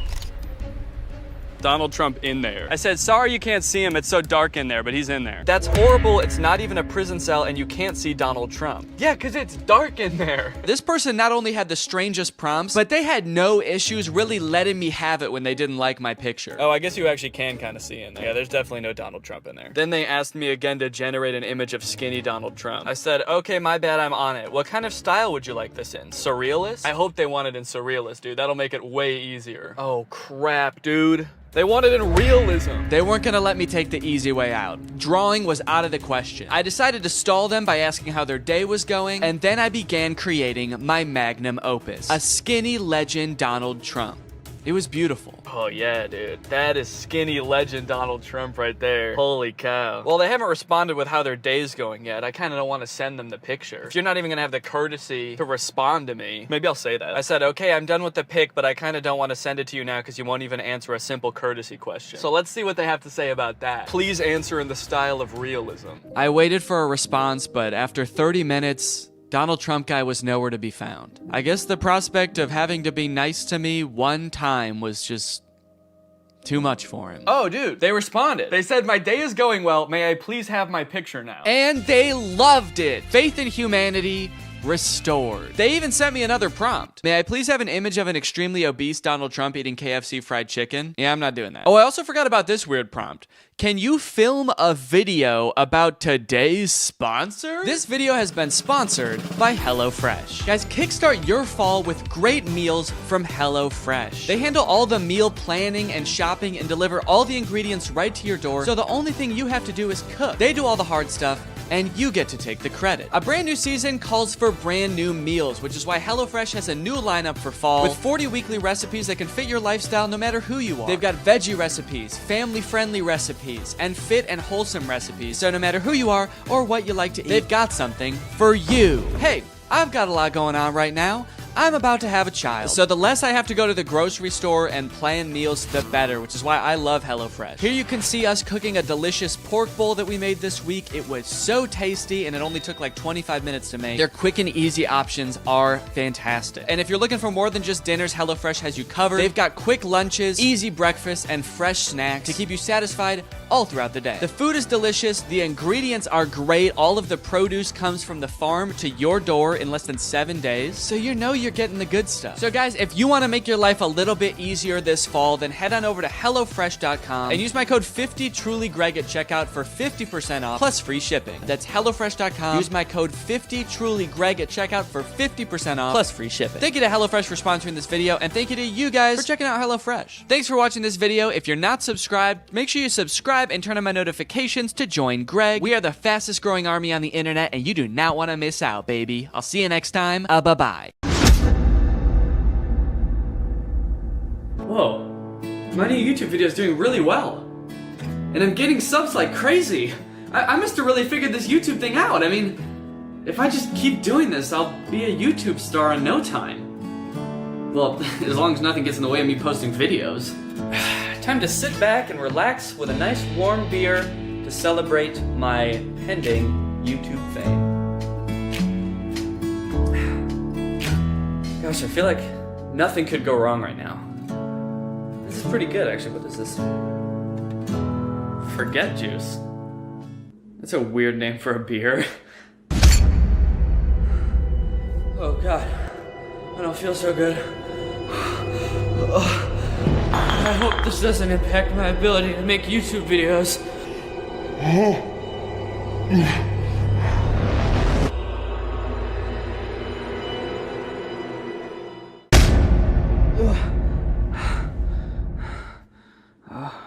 God, how long have I been asleep for?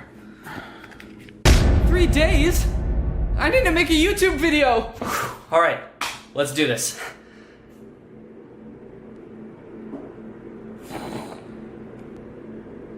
Where's the camera? Camera.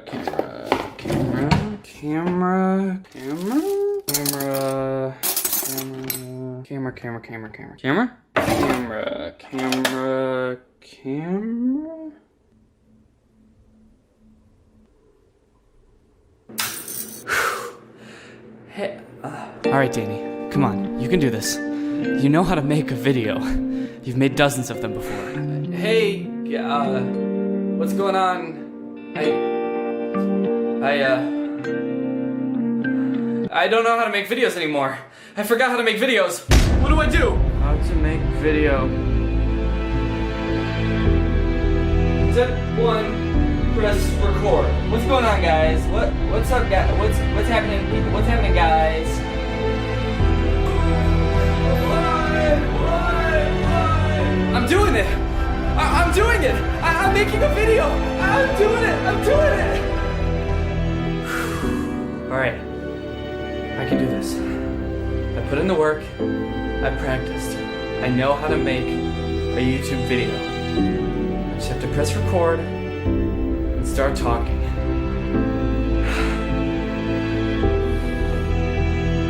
I'm gonna make you proud. All right. I'm ready. Let's do this. All right. 3, 2, 1. What's up, guys? It's me, Danny, back with another hilarious video, and today we are going to be reacting to Jake Paul's new song, the Jake Pauler song. I hope you liked that little video explaining why I haven't been posting videos lately.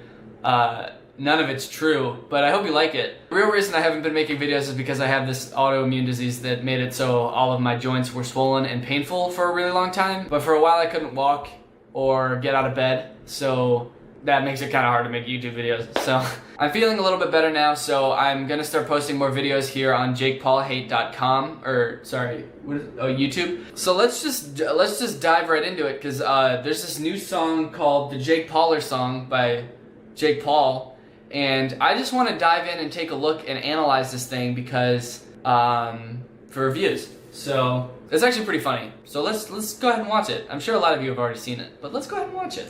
So far, the beat sounds pretty banging, and the cinematography is pretty good. Both things that I don't think Jake had any part in, but I still got to give him credit. It's a solid intro. Jake Paul is coming through. Yep. Jake Paul is on the crew. What? Jake Paul is with the views. Yeah. Who the are you? Who the f are you? Dude, what happened to who the hell are flipping you? You can't just start dropping F-bombs. You can't just go from flipping to f like that. What? Get fired from Disney Channel and all of a sudden you're Mr. F now? All of a sudden you're Mr. F I love my army, they my family, they be riding so hard. My fans so fly, I don't know why they all be rocking Go-Yard. What is Go-Yard? What is Go-Yard? Is that a thing? Go-Yard? What is that? Did he just make that up so that he had something to rhyme so hard with? Go-Yard? A French trunk and leather goods maker. Your fans are all rocking leather suitcases? How much does this stuff cost? Go-Yard bag. How do I find how to buy one? $900? All of your 13-year-old fans are rocking $1,000 leather bags? Go to work, they buy their merch, it's selling like a god church. Okay, that's not like a compliment to your fans, that's a compliment to you. So you're just rapping about yourself now. Just hit 10 million subs. Guess my prayers to God. You hit 10 million subs. All of your fans didn't also hit 10 million subs. The colors are in first. It's every day, bro. Tatted on our shirts. It's tatted on our skirts. It's tatted on my socks. It's tatted on your shirt? You can't get something tattooed on a shirt. Well, you can't these things. You can't tattoo socks. You could just say written. You don't have to say tatted. It's written on my shoes. It's written on my socks. It's written on my shirt. What is why tatted? Yeah, Jake Paul is. Holy shit. What's up, guys? Checking on you. Why is he shirtless in every shot? And why is there a crowd of 11-year-old girls dancing behind him? That's the most mysterious thing about this video. Who are those girls? Where are their parents? Where is his shirt? I'd like to see his shirt, honestly, because apparently he has something tattooed on it. I love you guys, and I wouldn't be anywhere without. And then who's that 25-year-old guy having a stroke? Can't get views without my name. They make stuff about my name. They pay their bills with my name. I give them other kinds of advice. I feel personally attacked by that, but he's not wrong. That's correct. It was not good. I have a lot of questions. Where is his shirt? How did you get somebody to tattoo your shirt? Where did those girls come from? Every time he releases a song, I'm like, okay, this got less than 300,000 likes and 310,000 dislikes. There's no way he's gonna keep making music, right? And then I see somewhere in the news, now he's making a song with Gucci Mane. Gucci Man? Is it Gucci Mane or Gucci Man? Like an actual rapper is making a song with Jake Paul. Like, first off, why? On both sides. Jake Paul, your 11-year-old fans do not listen to Gucci Mane. And also, Gucci Mane, what part of your demographic overlaps with Jake Paul's fans? You can say what you want about how clever the song was, or about how bizarre the video is. The Jake Paulers really are a great fan base. And it makes me mad because, like, where's my fan base? I know you guys are there and you're watching this video, but, like, we don't even have a name. I think I said in a video, like, months ago that our name is, the Goons. We are Goons. That was a reference to my old Instagram handle, Danny Gonzalez, and my old Twitter handle, Danny Gonzalez. But I got those changed, so now I'm Danny Gonzalez on both, so now it doesn't even make any sense that we're the Goons. What is that? What does that mean? It honestly sounds pretty stupid. We need to step up our game, okay? We need a new fan base name. We need a strong name, because we're the strongest family on the internet. That's true. See, I don't have a name, but whatever we are, we're the strongest army out there. We need a name that makes everybody want to be a part. So you know what? I'm gonna Google strong names. 8 strong and powerful baby boy names. Gregory. Greg. That's a good strong name. What do you think when you think Greg? You think strong? You think loyal, committed? That's perfect. Greg. That's gonna be our fan name. We're Greg. I don't see any reason why not. Other YouTubers have names like Jake Pauler. He just added onto the end of his name. Logang. He just added a G on the end of his name. And we are gonna be Greg. Our fan base is called Greg, and we are all individually Gregs. I'm a Greg. You are Greg. We're all Greg. Greg is beautiful. Greg is the strongest family on the internet. Greg is changing the world. Greg is a savage. Greg doesn't care what you think. We're gonna be Greg, okay? And I don't already regret this decision. So Greg, it sounds cool, right? Yeah, that's cool. Greg. That sounds cool.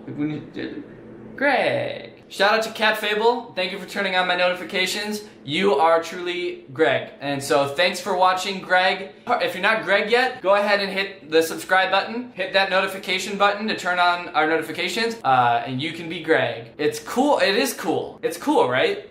It's cool. Greg is cool. Okay, so subscribe if you want to be part of Greg. Make sure you throw a like on this video. And I will see you guys next time. Logan Paul, diss track. Rice Gum, diss track. All getting millions of views. At first I'm like, what the fuck's up with these dudes? Till I saw they were getting views like cheaper seats. I know that I'm an all-around really nice guy, but why nobody wanna beef with me? I see these other guys roasting each other and raking in views. The channels are flourishing, so if you think I get mad if you roasted me, I can endure it, man. I would encourage it, honestly. Being a touring musician might seem like a dream job. You get to perform for stadiums, screaming your name every night. But at the end of the day, you are just performing the same songs over and over. You get up on stage, do the same song and dance. So inevitably, musicians gotta find some way to shake it up a little bit, you know? Get a little bit of extra enjoyment out of their craft, you know? Maybe throw in an extra little dance, ad-lib a little bit. The Weeknd, I guess, decided to do this weird little tongue thing.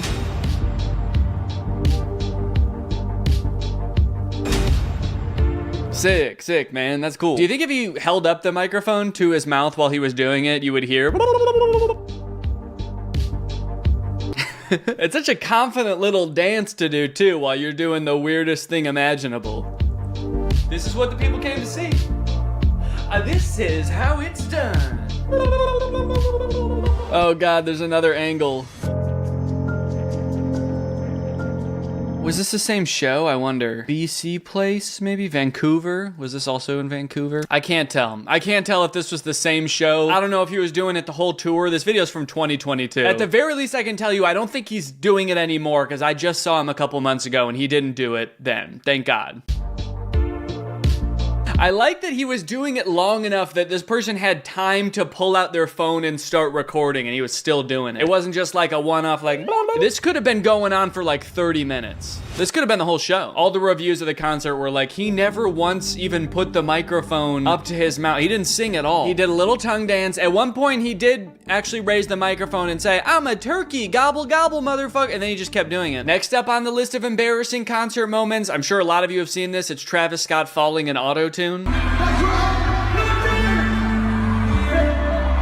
What I appreciate about this one is how musical he still is even when falling. He was fully off the stage, descending through the air by the time he said, yeah. So it could have sounded a lot worse. He kept it musical. It could have just sounded like, ah! But in auto-tune. You know what they say, man, musicians, they're trained to keep going. The show must go on no matter what. You push a musician off stage, they're still gonna be singing. You push me off stage, I'll be giving commentary. On the way down, I'll be reacting to things. I'll be like, that was kind of cringe what just happened back there. Okay, apparently Katy Perry had like a lightsaber battle on stage.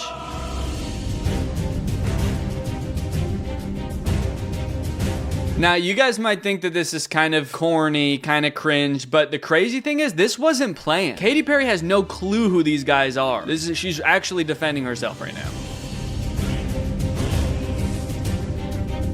I like that she waited until he was all the way up in the air to swing where he was. And right now seems like the right time to swing. Go!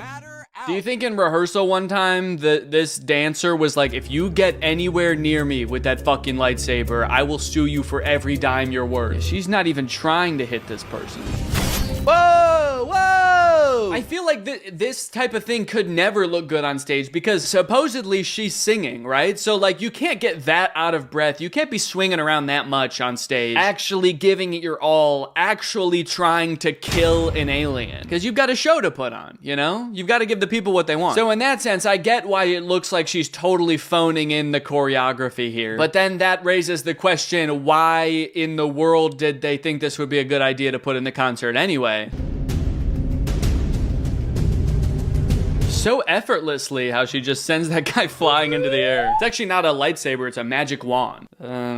Whoa! Guys, you ever seen dogs this cute before? These are my dogs, Sunday and Zero. If you've watched my channel for a while, you know I take the job of being a dog dad very seriously. I want to make sure that these dogs get the best. But unfortunately, traditional kibble dog food just doesn't cut it for me. They have a ton of filler ingredients. Who really even knows how processed they are? And I just want to make sure that my dogs are getting good nutrition, a balanced diet, high quality ingredients. And that is why I am very happy that Sundays for Dogs is sponsoring this video. I would feed my dogs Sundays even if they weren't sponsoring these videos. I think it's a fantastic dog food. My dogs love it. This stuff is formulated by a vet. It's made with human grade ingredients, free of synthetic fillers. So I know I'm giving my dogs something healthy when I'm giving them this food. In fact, when I switched them over from kibble to Sundays for Dogs, I noticed significant changes in both of their furs. Like they both got softer. They also seem to enjoy the process of eating this food a lot better. Unlike regular kibble, this is not like dry and crunchy. It's air dried, so it's more of a soft jerky texture. I can just break this piece in half with one hand. Luckily, unlike other healthy dog foods, Sundays does not require being frozen or refrigerated. You store it the same as you would regular dog food, so it's easy to store and easy to serve. So what the heck, guys? Give your dogs the gift of Sundays. Watch them fall in love. Get 50% off your first order at sundaysfordogs.com/Greg, or just use my code Greg at checkout. That's sundaysfordogs.com/Greg, or click the link in the description. Use my code Greg at checkout. Thank you to Sundays for Dogs for sponsoring this video, and thanks to you guys for checking out Sundays for Dogs. Your dogs will thank you. 1 year ago today, Mariah Carey randomly brought up the 9/11 attacks during a concert. Okay, this was in 2023, and it was 1 year ago that day. So it was actually September 24th of 2022. So not on 9/11, like a couple weeks after 9/11. Let's see what she has to say. No. Well, you don't want to hear about 9/11. Why did it sound like she wasn't even planning on talking about it? I feel like maybe someone in the front row maybe mentioned 9/11 and interrupted her, and she was like, 9/11? Oh, you don't want to hear about 9/11. Now we're gonna talk about it. Because otherwise, where did that come from? I really like how the audience reacts to this. It further sells the fact that this came out of nowhere. Well, you don't want to hear about 9/11. We're not getting any cheers, woos, claps, or anything. I'm hearing dozens of people saying, what? Thank you. Thank you. Thank you for that reaction, everyone. That's exactly what I was hoping for. It is my aim to entertain and confuse you all tonight, so thank you for that. Most artists go for a standing ovation, not Mariah Carey. She goes for a standing confusion. Also, I'm worried, is she gonna have like a hot take about 9/11? Because she said you don't want to hear about it. She's like, you don't even want to know what I think about 9/11, all right? And that's right, because my conspiracy, I don't think it was George Bush. I think it was Miranda Cosgrove. Okay, here is Steve Lacy going overboard with some smoke machines, apparently. He's just gone. This gives the vibe that that's not really him. Like they were like, oh no, Steve Lacy's in the hospital tonight, but the show must go on. What are we gonna do? Also, who is Steve Lacy? Does he have any songs I know? Oh, Bad Habit. Okay. Yep. Okay. Oh wait, is he gonna address the smoke? I'm meaning, is he gonna address the smoke situation? But for a second, it also kind of sounded like I thought the smoke was like a living entity. And I was like, is he ever gonna address the smoke? Is he going to bow before the smoke as is tradition and beg for forgiveness?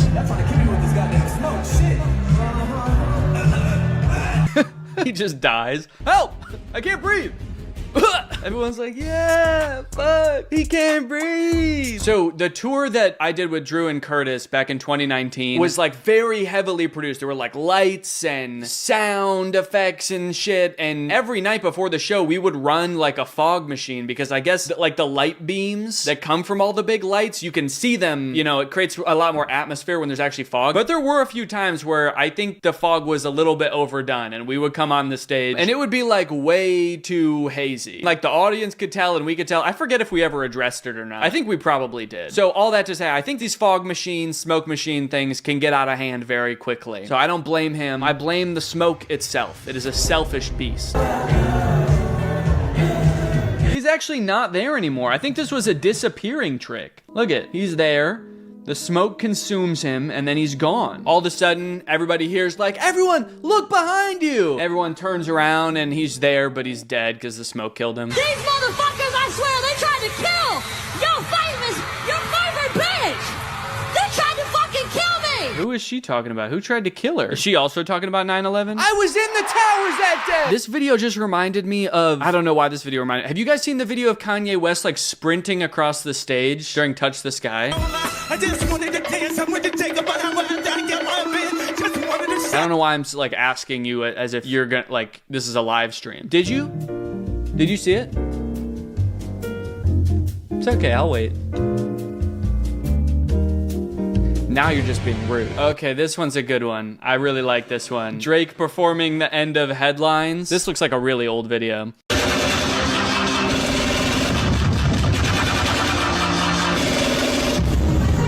Man, he seems cool. I wonder what he's up to now. Do you think, I hope his whole show was him miming every sound effect and instrument that happened in the songs. Whoa, and then at a more recent concert, he's got this hoodie full of gunshots in Australia.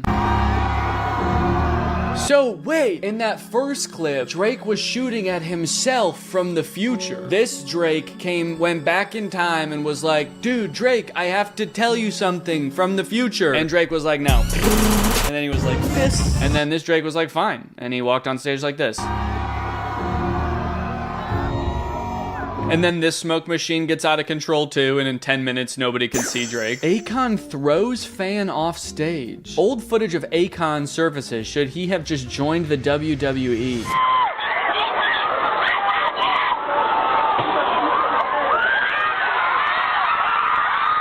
What the hell? Why, Akon? Why? Who's next? He does the whole audience one by one. This is his workout. This is just how Akon works out. Yeah. Wait, why isn't there any music playing also? Is this a concert?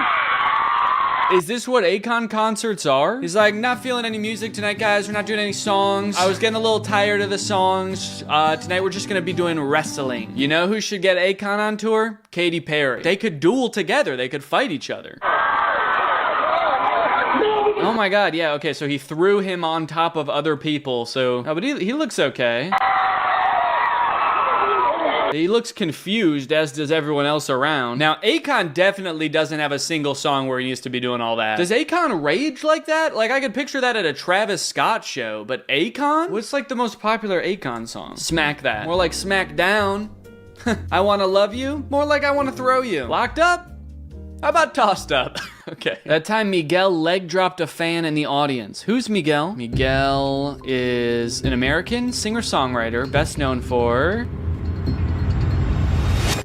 Okay, I don't know him, but he's gonna drop kick somebody. Whoa! He was trying to jump to the other stage, and I guess he didn't anticipate. He was like, oh, my bad, my fans are usually much shorter than this. I don't know why there's so many tall people in the crowd tonight. Bam! Wow, I mean, he could have crushed that lady's skull. He sat on her neck, I think, and he just keeps singing. A little reminiscent of the Goofy scream. Okay, so he reaches back to be like, oh, are you okay? Oh, we're cool. Look at that. She's okay, everybody. That's not even the lady he crushed. She's got blonde hair. These two ladies have dark hair. This lady back here is the one he befriended. Yeah, they're off to the hospital. They don't have time to talk to Miguel. I like when moments from concerts blow up and then they inevitably get comments that are like, he doesn't need a single song where he needs to be doing all that. Now, Akon definitely doesn't have a single song where he needs to be doing all that. I want to someday make a song where I do need to be doing all that. Like, I want to make a song that's so insane that you could see me doing anything on stage and people would be like, yeah, that makes sense. He should be going harder, actually. Fergie sings the national anthem at the NBA All-Star Game. This has 30 million views. By the dawn's early light, and at least Whoa. Oh no, he looks like he's about to cry. Everybody's having a slightly different reaction. They showed Chance. He was laughing. Some of them look like they don't want to be on camera at all. They're like, get that shit out of my face. I don't want to be a part of this in any way. Okay, well, it looks like the most rewatched part is over here. Let's go here.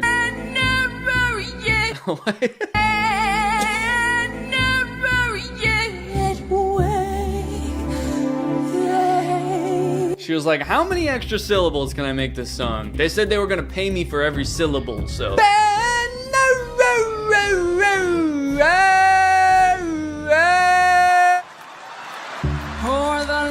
No, everybody's laughing at her. How have I never seen this? This is crazy. And Star Spangled Banner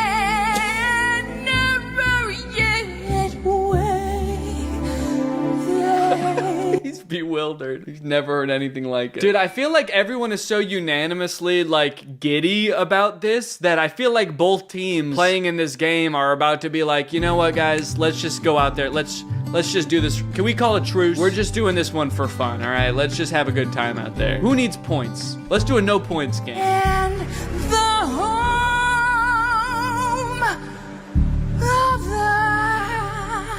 the home of the banner. Well, that was beautiful, and I think that's honestly a great place to end the video. So I hope you guys enjoyed this video. Make sure you subscribe to my second channel here for some more, you know, just kind of like mid-level content, and I'll see you guys next time. Bye-bye.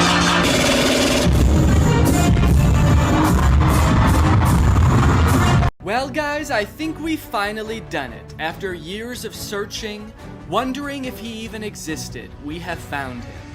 The world's most dialed-in man. And in case you're not even dialed in enough to know what that means, let me show you this Instagram video that should explain everything. I'm about to be absolutely dialed in going into this monthly meeting. I've been up since 4:30 a.m. Energy's through the roof. Someone's got to drive the innovation and creativity to keep everyone's money safe. Hey, let's get after it today. A couple things I appreciate about this video. One, this guy speaks in like LinkedIn motivational quotes, but honestly, I believe every single word of it. Two, I kind of feel like I'm on a FaceTime with him. I'm in the middle of some kind of private personal call with him where he's both motivating me and himself to crush this midday meeting. And three, this man has somehow been up since 4:30 in the morning and his energy is through the roof. I've been up since 4:30 a.m. Energy's through the roof. What have you been doing since 4:30 in the morning, dude? There's nothing to even do that early. I feel like these dudes who are obsessed with productivity and stuff are just making their morning routine start earlier and earlier, but like there's nothing to do at 4:30 in the morning. Like it feels wrong to even eat breakfast that early. Did you invent a new meal that's like pre-breakfast? I feel like eventually guys like this are gonna start waking up for their day the previous day. His next video is gonna be like, I actually woke up yesterday at 9 p.m. to start my day. Regardless, I'm very impressed that even given how early you woke up, your energy is still through the roof, and you are going to be dialed in for today's meeting. So I don't know what this guy's job is. His name is Davis Clark. He appears to have some kind of financial job, and I feel like we've seen other financial guys, motivational bros, business-brained bros on social media before, but none have quite struck a nerve with me like this guy. I feel like he's built different. I've seen a few of his videos before, but I had Robert go and source some more so I could blind react to a bunch of them. And by the end of it, let's see if we can get ourselves dialed in as well. I am curious like what his actual job is though, because in this video it's very vague and he just says he has to like stay creative, creativity, and drive innovation. Drive the innovation to keep everyone's money safe. Keep everyone's money safe. So it's something in finance, but it also involves creative ways of keeping money safe. I don't know why, but my mind immediately goes to he owns a bank, and in that bank there's like a giant vault of gold. And of course, who loves gold? Dragons. They love to sit on big piles of gold. So they keep having to come up with new and creative ways to keep the dragon away from their gold. And if that is his job, honestly, you need to be dialed in for that. Dragons are cunning, dragons are tricksters, so you better be waking up early to get the grind started before the dragon does. Well, let's see if he can keep that energy level up for this next video. Locked in for greatness today because it's time to absolutely hammer some Excel spreadsheets. Whoa, okay. Dude is ready to hammer some Excel spreadsheets. Did he say locked in for greatness? Locked in for greatness today. Nothing says greatness to me like hammering some Excel spreadsheets. When we look back in history at the greatest men of yore, my mind immediately jumps to the brave men and women of this country who have been hammering Excel spreadsheets since this country was founded. Also, did you have to use the word hammer? Hammer some Excel spreadsheets. I feel like that has like an overly sexual connotation to it. I'm about to input some data into these Excel spreadsheets, if you know what I mean. No wonder his energy levels are at an all-time high in this video.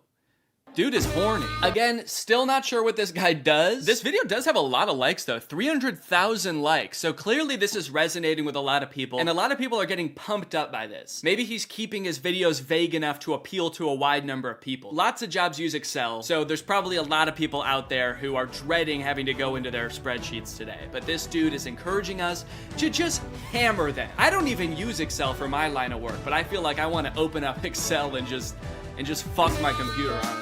Imagine we find out this dude actually has like a really dark, sinister job, like keeping the death toll for the CIA or something, and he uses Excel spreadsheets to do that. It would be a little bit weird to find out he's that pumped up for something like that. Just found out about a new foreign coup gone right thanks to the CIA. Excited to get into these spreadsheets, absolutely drill into them, pound them, make them squeal with delight. Bad day to be an Excel spreadsheet, or a good day, depending on how you look at it. So fucking tired of this dude. The hell? I mean, look, sure, it's kind of like basic content, and we've all seen this type of motivational stuff before, but he's not hurting anybody. He's honestly pumping me up. He's locked in for greatness. He's ready for glory to go into battle with some Excel spreadsheets. What's so bad about that? What, you don't want your money kept safe? This dude is such an L. Okay, Milo chap. What do you do for work? What is your job? What time did you wake up this morning? And most importantly, what is your energy level currently? Because I'm pretty sure it's nowhere near this dude's.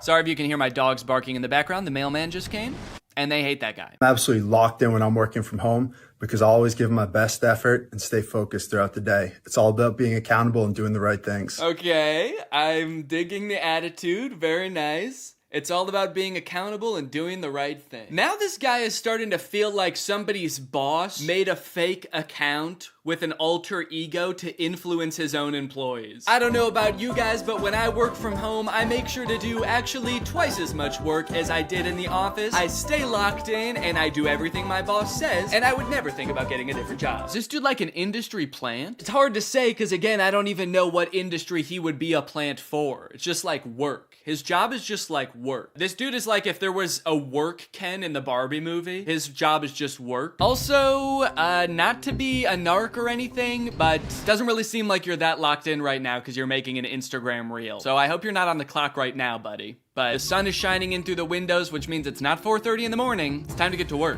Jordan? Hell yeah, man. What are you doing here? It's my friend Jordan. This man was born to create shareholder value. You know, it's crazy. We hear the expression a lot, get a job you love and you'll never work a day in your life. And I feel like a lot of people always assume it's some kind of glamorous or creative job where you're your own boss or you're pursuing some sort of passion, but we never think of it as just like a guy in a cubicle crunching numbers in Excel. But I guess that type of guy does exist, and he's right here. And his name is Davis Clark. Maybe we should alter the expression to be something like, pick a job where you hammer Excel spreadsheets and you'll never not be locked in a day in your life. Now that's the kind of slogan that would make Gary Vee do a High School Musical jump. You know what I'm talking about? Where they're like up in the air like this. It's a very specific kind of jump they did in that movie. I don't know how they all knew to do it, but it just, I guess that movie just sort of had that vibe. They didn't even have to tell him to jump like that. They all knew the vibe right away. I might be the best dressed person working from home in America today, because I care about what I'm doing. I'm feeling such a mix of emotions watching this video, because on one hand, I'm impressed, and I'm happy for him that he likes his job so much, and he takes pride in what he does. On the other hand, I am a little bit pissed that he insulted my work from home outfit by saying that his is the best. In my next video, I'm wearing like a tuxedo just to prove this guy wrong. Your move, Davis Clark. Dude, I wonder if I could start some kind of back and forth battle with this guy just by trying to be more dialed in than him. I do feel pretty dialed in making this video. And honestly, my energy levels are feeling pretty good as well. But I do appreciate his attitude that him asking people to prove him wrong song is just to drive everyone to new heights. He's not trying to put people down. He's trying to make everybody else dress as good as him. The concept of like dressing up to work from home does make me kind of sad. It does feel a little dystopian for some reason. Getting all dressed up to sit on your couch. I don't know. I guess it's nice to get yourself dolled up just to do nothing. Nerves through the roof this week because, like anyone, I deal with a lot of emotions, and I'm just a regular person going through a crazy time right now. Oh man. Wait. That wasn't very motivational. I do appreciate that even at his low moments, he's still smiling. He's got a positive demeanor about himself. But also, damn, that was sad. I wonder why his nerves are through the roof this week. Did the dragon almost get the money? Is my money not safe? Did you get rejected by an Excel spreadsheet? Honestly, though, I will say this, I feel like a lot of, business-pilled dudes don't really talk about getting nervous or feeling down about yourself. So this is kind of an interesting side to this sort of motivational account that we don't usually see. So I appreciate that about him. Whoever left this top comment, you are a sicko though, so get help immediately. We got some positive comments though, just, trying to get him back in the zone. Lock the fuck in and push that shit down, Davis. You got this, bro. Lock in. Just kick the can down the road a bit and go on a massive 3 to 7 day bender. Wait, I don't know about that. You need some milk. That's not bad advice. Listen, Davis, I appreciate your transparency. Even if you have your dream job and you're crushing it and you feel motivated most of the time, it's okay to have days where you're just not feeling in it or where the stress of things can get you down. I appreciate that. And honestly, it just makes me that much more pumped up for when you get back on your bullshit. Let's get dialed in, baby. Whoever lives the truth comes to the light so that their work may be seen. It's on tomorrow, people. Let's go, dude. That's what I'm talking about. See, now I'm dialed back in. I'm not 100% sure if that was motivational or a threat. That it did kind of have a threatening aura to it, but for the time being, innocent until proven guilty, I am dialed in, baby. Okay, it's a Bible quote. Okay, so probably not a threat. Probably. So we're back on our grind. I'm happy to see Davis smiling. He's dressed quite well. If this did have horror music over it, it wouldn't feel super out of place. Whoever lives the truth comes to the light so that their work may be seen. But as it is currently, I'm liking it. We're feeling good.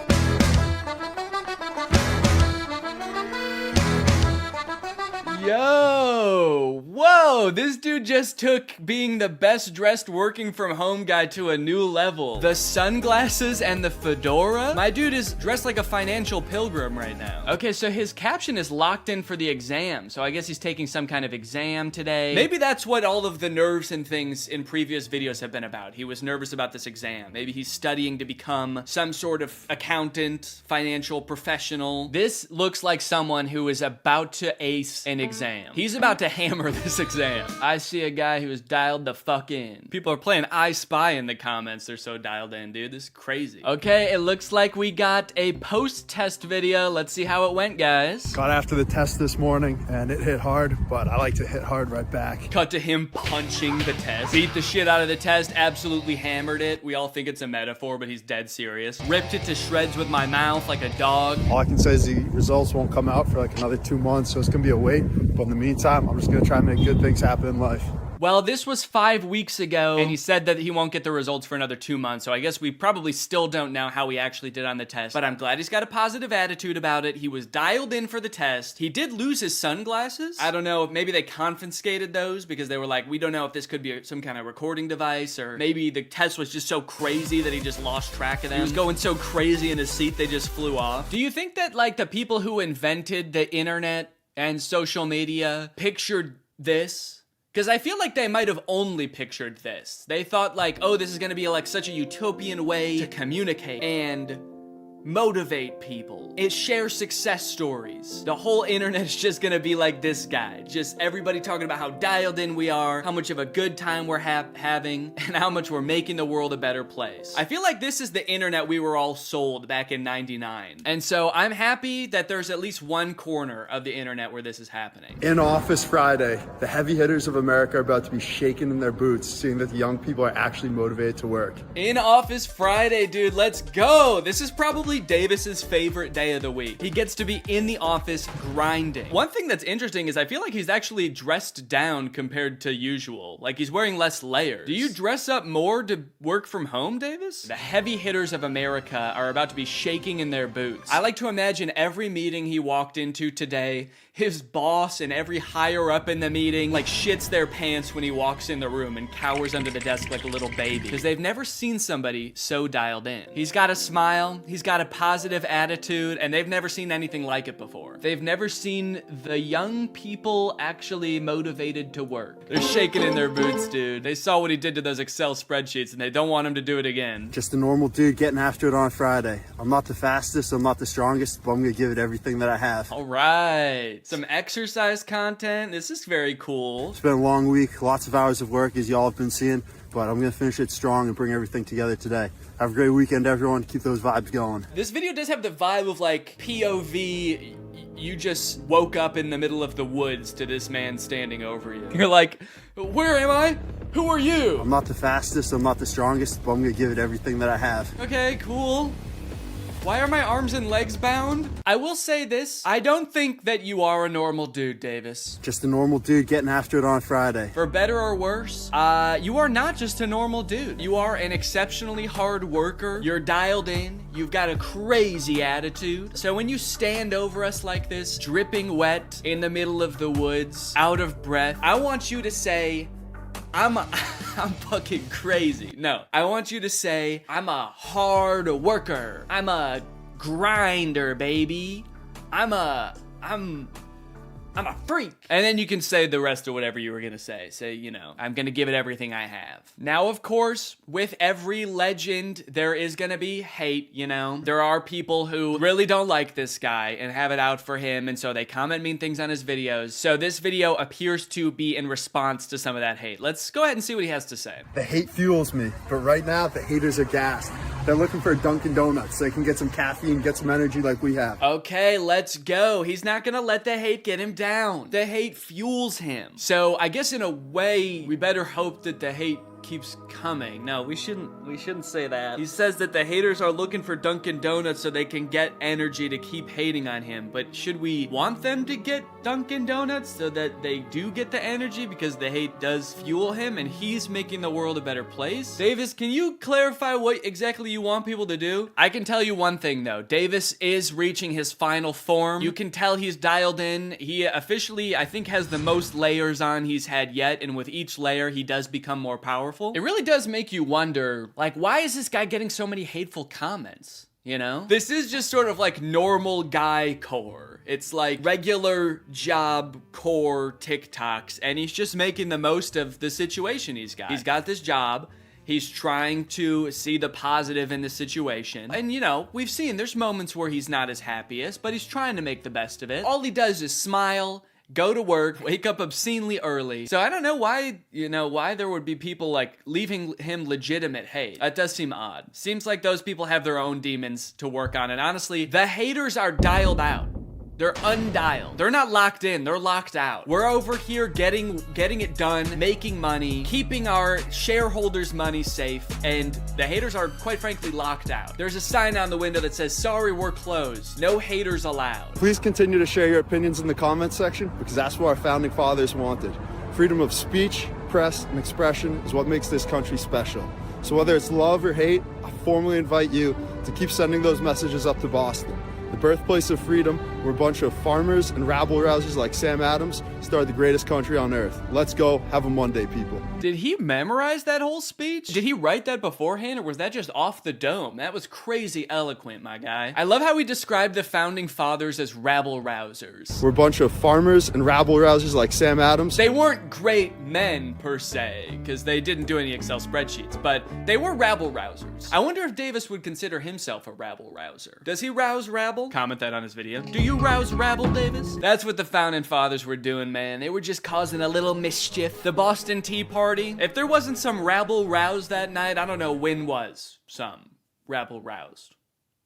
And that's a sentence that made sense. That's what I've been saying. I'm not about to be selling out for money. If someone wants a sponsorship, it better be in millions. I'm not on a rookie contract anymore. Send the Pat Mahomes money this way if you want it. Bad day to be a rookie contract. That's right. Locked in and threw away the fucking key. Dialed in and threw away the fucking phone, dude. What is this about even? Are people trying to offer him sponsorships and he's like, no, I won't take anything less than millions of dollars for an Instagram sponsorship? My man thinks he's a Kardashian. He must make good money at his job, which we still don't know what it is. I wonder if it says in his bio. Actually, I should just go to his page. Davis Clark, inspire, help others, do the right thing, enjoy life every day. Riser, locked in for greatness. Okay, so no, we still don't really know what he does. I wonder what companies are reaching out to him trying to get him to sell out.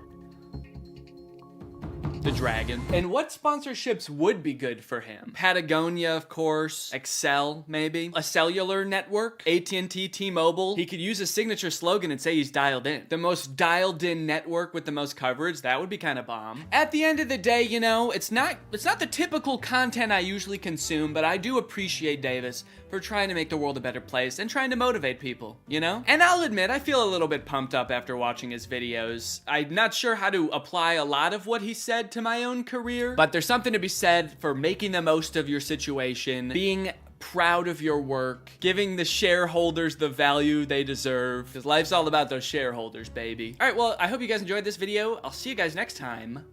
Bye-bye. Guys, Brad Pitt needs your help. Brad Pitt needs your help, guys. He's in trouble and he needs you. You need to send Brad Pitt hundreds of thousands of dollars right now. He needs you, guys. You have to save Brad Pitt! Did it work? Did you do it? Did you send Brad Pitt money? Well, if you didn't, then congratulations. You just passed a test that this woman did not. A 53-year-old French woman says these images, created with AI technology, scammed her into forking over $850,000 to someone she believed was an ill Brad. Yeah, so long story short, this woman sent $850,000 to a scammer that she thought was an ill Brad, as the voiceover put it. To someone she believed was an ill Brad. It makes it sound like it's some kind of species of animal, some kind of common phenomenon. You know, she thought it was your classic ill Brad. No one can blame her for thinking so. We've all encountered one at some time or another. Now, I gotta be honest, all right? I feel like it's another use of AI in a situation where you don't need to put AI, because I feel like this has got to be just regular old-fashioned Photoshop. These photos like don't really even look good enough to be AI, quite frankly. I mean, this is just Brad Pitt photoshopped into a picture of a hospital room. And a month later, the fake Brad started communicating with her himself, asking her to marry him, ditch her husband, and help him out with some medical bills. What is that picture? This is Brad Pitt in surgery? Who took this picture? He set up like a timer right before he went under on his phone and was like, all right, time to take a picture. Came to 3 hours later. How did the surgery go? But more importantly, how did my picture turn out for my French girlfriend? The woman, who was married to a millionaire at the time, ended up leaving her husband to pursue a relationship with the faux Brad. I like that it says a millionaire at the time, because after sending fake Brad Pitt $850,000, maybe he is not a millionaire anymore. That's crazy. So she was married at the time, and fake Brad Pitt convinced her to leave her husband. Now look, this woman was scammed. She was taken advantage of. I'm not trying to make fun of her in this video. Obviously, she was going through something that made her believe this was true. It sucks to lose that much money, obviously. I am more so, quite honestly, in shock of the balls of this scammer to try to pull this off with these shitty ass Photoshops. These were the pictures he was sending her. It's like a different Brad Pitt in every photo too. How long was he in the hospital for? 15 years? You've got like, you know, Silver Fox Brad Pitt up here. You have like a younger but scared Brad Pitt here. This is just a picture of an arm with an IV in it, so that's not even, I mean, that could be anyone's arm. At first, I said to myself that it was fake, that it's ridiculous. It's interesting that she's like, at first I said to myself that it was fake, but then he must have done something to convince her, so I wonder what that was. I've never harmed anyone. These people deserve hell.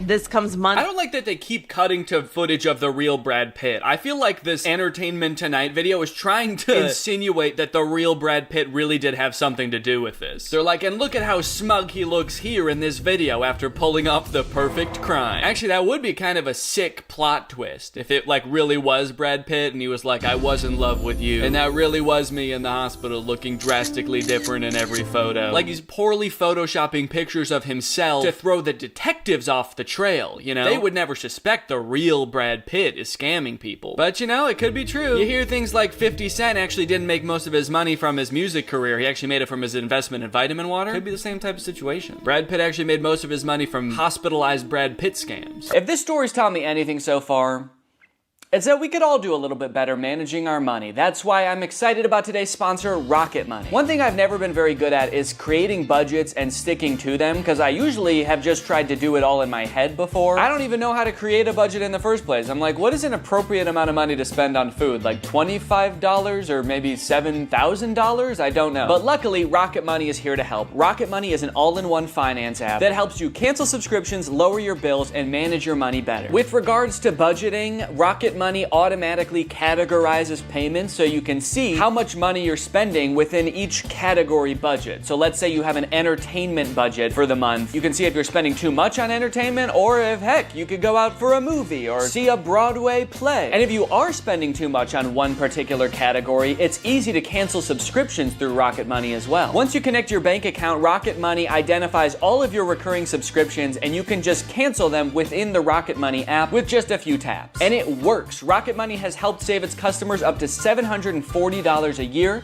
when you use all the app's premium features, and they've helped save customers over $500 million in canceled subscriptions. So go to rocketmoney.com/2Danny or click the link in the description to take control of your finances. You can get started for free and even unlock more features with premium. Thanks to Rocket Money for sponsoring this video, and now back to the video. A rep for the actor telling ET in September, it's awful that scammers take advantage of fans' strong connection with celebrities. Strong connection. The representative's like, it's a shame that that scammer took advantage of Brad and this French woman's very real relationship. They had such a deep bond, and for the scammer to come in and ruin that, fucked up. Alright, so here's a Twitter thread about the situation. A French woman was scammed out of over $800,000 by someone pretending to be Brad Pitt. This we know. I can confirm that part. Scammer DM'd her on Instagram and convinced her with AI-generated videos and edited images. Oh, there's videos? I would like to see the videos. If this is how good the photos are, I would love to see the AI-generated videos. They just like rotoscoped him out of movies he was in and just plopped him on top of a PNG of a hospital. What movies is Brad Pitt been in?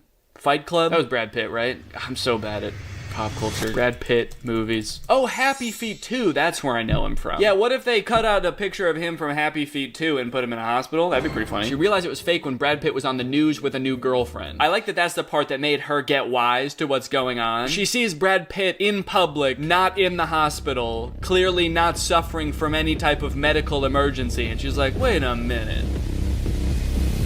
You got a girlfriend. This is at least the third European who has been scammed by fraudsters pretending to be Brad Pitt in the past year. See? We can't make fun of the person who got scammed too hard because, look, it's apparently a lot more common than you would think. It could happen to you. Ever think of that? How sure are you that these aren't AI-generated videos right now? And that I'm not gonna ask you to send me $900,000. I might not even be real.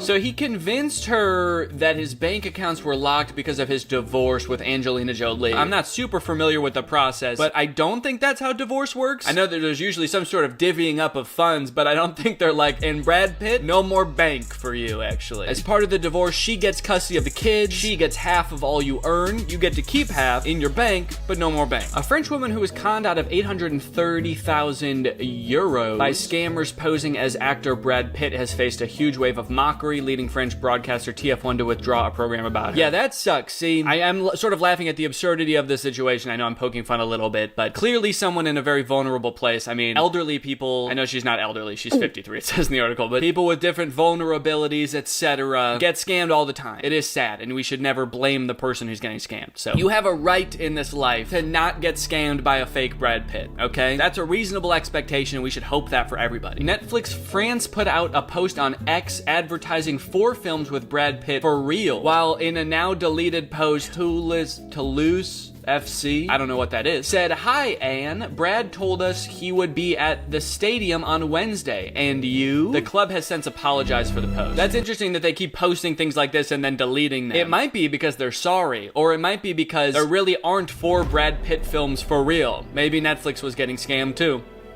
Netflix is like, we thought we were getting 4 new films with Brad Pitt, but then we saw him doing a press tour for 4 different films for a different movie company. And that's when we got wise. At one point, quote unquote, Brad Pitt said he tried to send her luxury gifts, but that he was unable to pay customs on them. Okay, so he was unable to pay customs because his bank account was frozen, but I guess he already had the luxury gifts. They were personal luxury gifts he already had. So she sent him money so that he could pay customs so he could send her a gift. Like a fool, I paid. Every time I doubted him, he managed to dissipate my doubts, she said. Whoa! Okay, this is interesting, and this kind of speaks to how he was able to dissuade her suspicions. So when images appeared in gossip magazines showing the real Brad Pitt with his new girlfriend, awakening suspicions in Anne, the scammer sent her a fake news report in which the AI-generated anchor talked about Pitt's exclusive relationship with one special individual who goes by the name of Anne. So they created AI-generated news anchors as well. Man, life is gonna get so scary. You really gotta stay on your toes. You know what? I'm glad that I became a YouTuber before AI was a thing, because now you guys know I'm real. I might not even be real. And in a few years, when there's like AI YouTubers and shit, and we're not even sure who's real or not, you guys know, for better or for worse, this guy's real. That's a promise you can always count on. Slogan for my channel's like, look, he might not be that interesting, he might not even be that funny, his videos might not be very original, but he's real. He's real, and he needs you to send him $800,000. Okay, so this article is about Brad Pitt's rep speaking out on the awful love scam. Brad Pitt's rep has reacted to the viral story of a 53-year-old French woman who was swindled out of $850,000 by someone pretending to be the actor. So it says that the woman who was scammed said Brad Pitt really knew how to talk to women, which I guess is kind of like a compliment to the scammer, unfortunately. You know, you like to think of scammers as these sort of like scum of the earth, antisocial people in a basement, but to his credit, he had riz. He was charming and absolute delight to talk to. He was evil. He was a cursed man. It was just a delight. Okay, so Brad Pitt's rep said, this is an important reminder not to respond to unsolicited online messages, especially from actors who are not present on social networks. Now, on one hand, I'm kind of like, this response is kind of weird, because it's like, they say the thing about the strong bond between fans and celebrities, which is like, look, I know how much people love me. All right? I know that anyone would send me $800,000 on the drop of a dime because I was in the movie that we all love.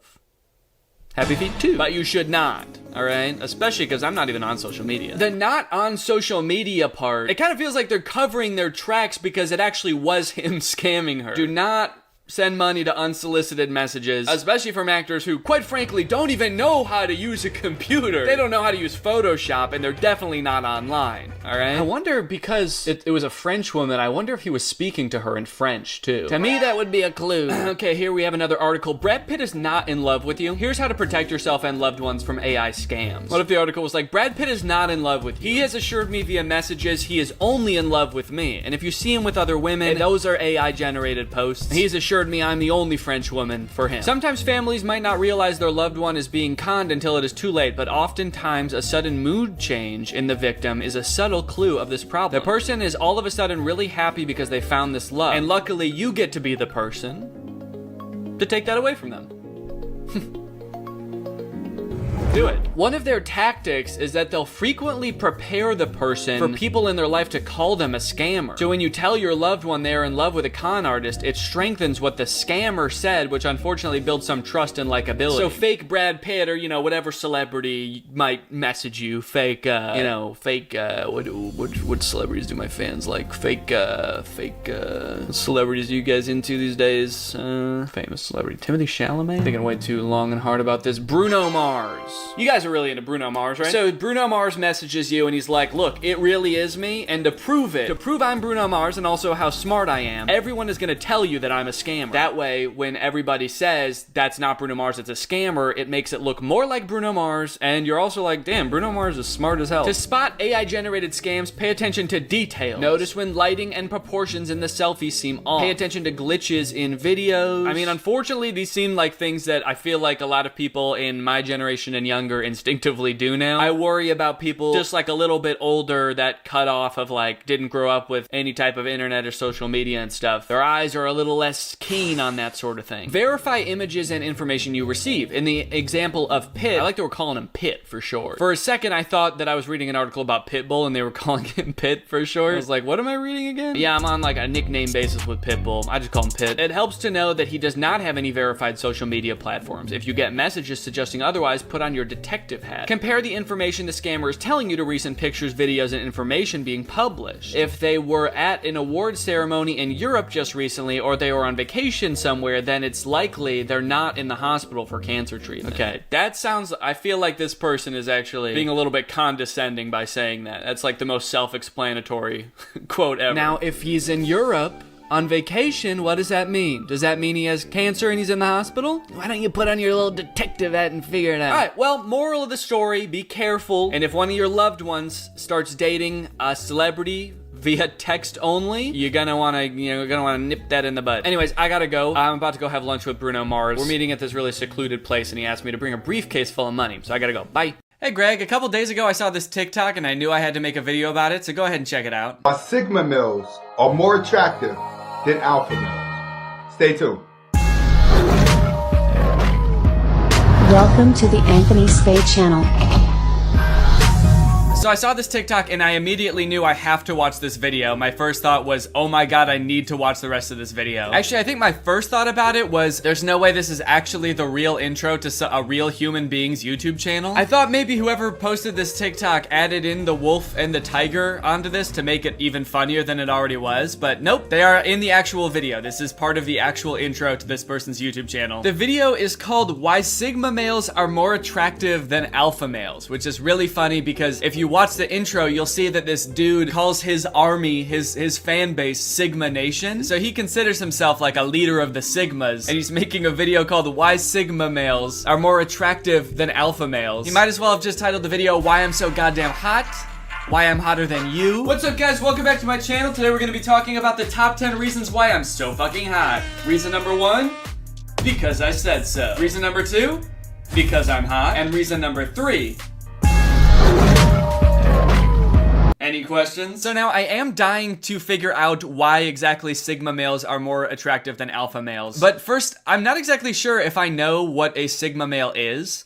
Don't get me wrong, I know that they're hot. Way hotter than alphas, and way cuter than betas. But I don't know if I know what they are. I know alpha males and beta males. Alpha's defining traits are being confident and calling everyone else beta, and beta males exist for the sole purpose of being called beta by alpha males. But I feel like I need a quick course on what a Sigma male is, because I feel like I've only heard about them recently, within the past like year. That must have been when the Sigma males were invented. I think that's around when everyone was lining up outside the male store for the new male. Luckily, this dude Anthony also has a video called What's a Sigma Male, so we can learn real quick and then we can find out why they're so hot. I should mention before I get into this though that the whole like alpha and beta male thing is based on a theory about wolves and dominance that was debunked a long time ago. So these categories aren't like scientifically backed at all, as far as I can tell. It's just a fun way for guys to label themselves. I've heard some people describe it as astrology for men.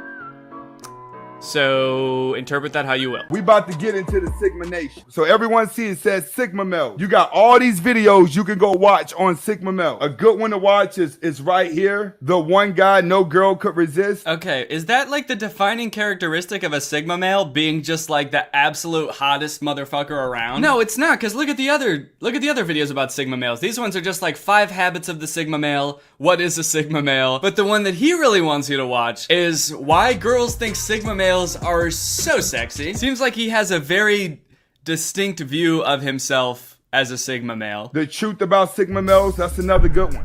But we're gonna go down to Google, all right? And we're gonna start off with, what's a Sigma male? So now that we know Sigma male is a real thing, all right? Let's go ahead and understand that right now before everybody come up in here. Okay, I didn't say it wasn't. I don't know. I'm not sure why he's so defensive right off the bat. Now that kind of makes me feel like it's not a real thing. Dude, I'm part of Sigma Nation, dude. You don't have to tell me that they're real. We have just a knowledge. Google is the smartest person in the world.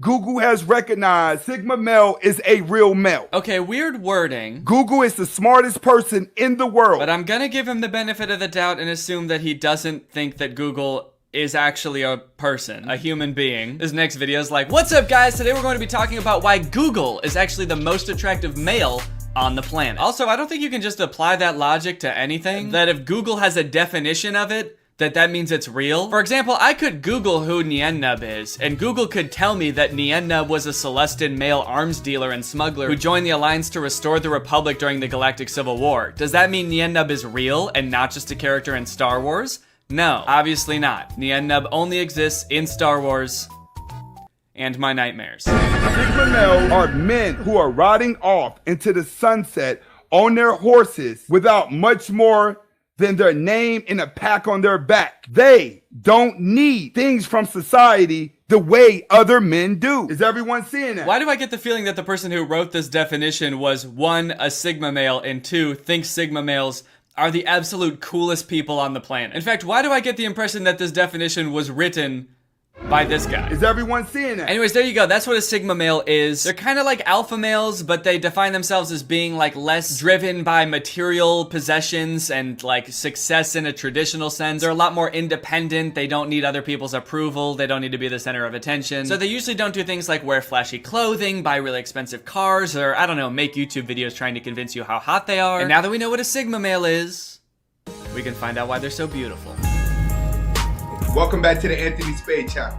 Before we get started, I want you to watch the entire video. If you like the video, press the like button at the end, press the subscribe button at the end, and press the notifications button at the end. Unusually complicated instructions for the beginning of a video. Hey guys, before we go ahead and start the video, go ahead and watch the whole video. That way, once you finish the video, we can start it. Smash the like button at the end of the video, obliterate the like button midway through the video, and come back to comment on the video 3 weeks from now.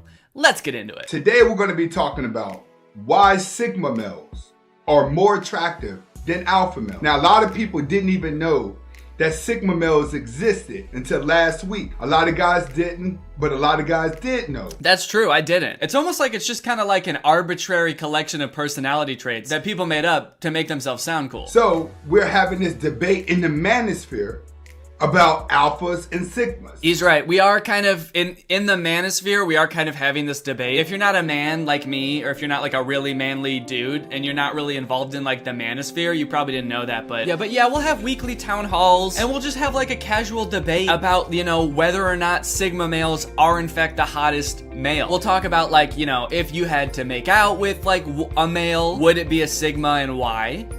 And why would it be a Sigma? Why would it definitely be a Sigma? So the first part of the video is just him kind of explaining what alphas and betas are. No matter if you're alpha, no matter if you're Sigma, you're beta, omega, delta, zelta, wherever these mindsets are, MGTOW, red pill, blue pill, it's all mindset. He says it's all about mindset. You know, like a beta and an alpha can both be like a rich, attractive guy. It's all about mindset. Every man can have money and still be weak. Every man can have women and still be weak. Alphas, their one main priority, according to this guy, is that they need to dominate. They need to dominate specifically other men. Alphas are known for lions for a reason, because lions conquer everything around them. When it comes to the beta male, the alpha conquers the beta male and uses the beta male to get ahead. This is what women are attracted to. They're not attracted to their money. They're not attracted to their looks. They're attracted to their dominant mindset. Alpha males use beta males. They dominate them, they conquer them,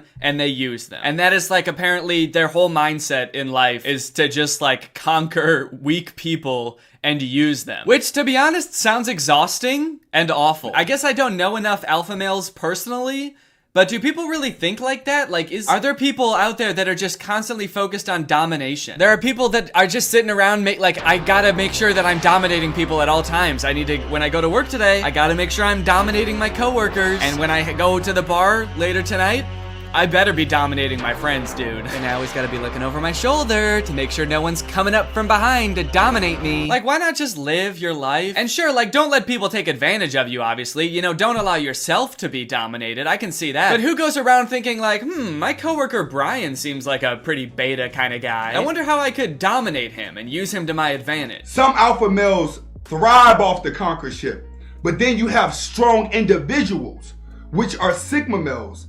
Sigma males gain their power off of loneliness. Oh my God. That sounded so sad. Are you okay, dude? I kind of see what he's saying, though. I mean, like, I'm pretty introverted, and I like my alone time. Does that make me a Sigma male?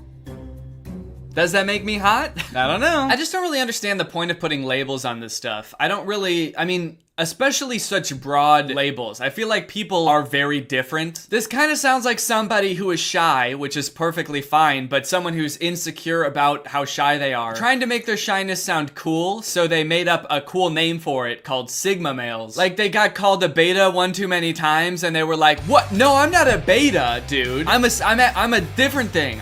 I'm a Sigma. We're shy, but like in a cool way. In a dominant way. You don't want to fuck with me, dude. I will shyly and quietly dominate you. Oh, you like this? You like this domination? Do you feel dominated right now? I bet you do, you fucking beta. Oh, sorry, I got scared. You're a fucking beta bitch, dude. If someone tells you you cannot be born an alpha, you cannot be born a Sigma, they're right. Everybody's born a beta. Hell yeah, dude. Babies are so beta. All they do is get absolutely dominated by their parents. This dude has other cool videos like this one called How Sigma Males Act Around Low-Value Women. To repel low-value women. Stay tuned.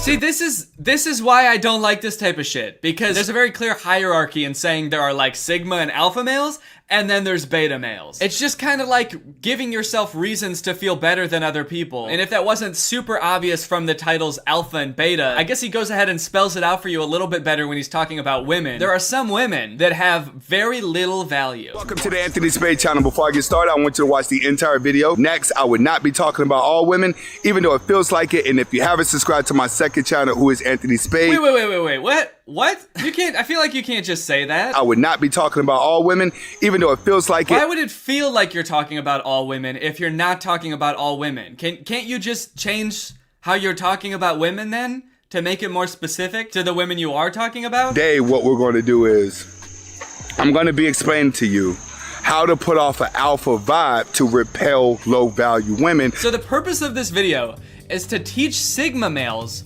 how to put off an alpha male vibe when you're around a low-value woman to try to get her to not like you so much. Because I guess in his eyes, women are so turned on by Sigma males because they're the hottest thing in the world, and all women know this, and all women think this, and by all women, of course, we mean not all women. Even though it feels like it. The only way to throw them off your scent is by pretending to not be a Sigma male, but to be an alpha male. Holy shit. Sometimes I may talk pretty low about women. Anyway, that's pretty much that whole video. He's also got a video where he's sad that an NBA player wore a dress.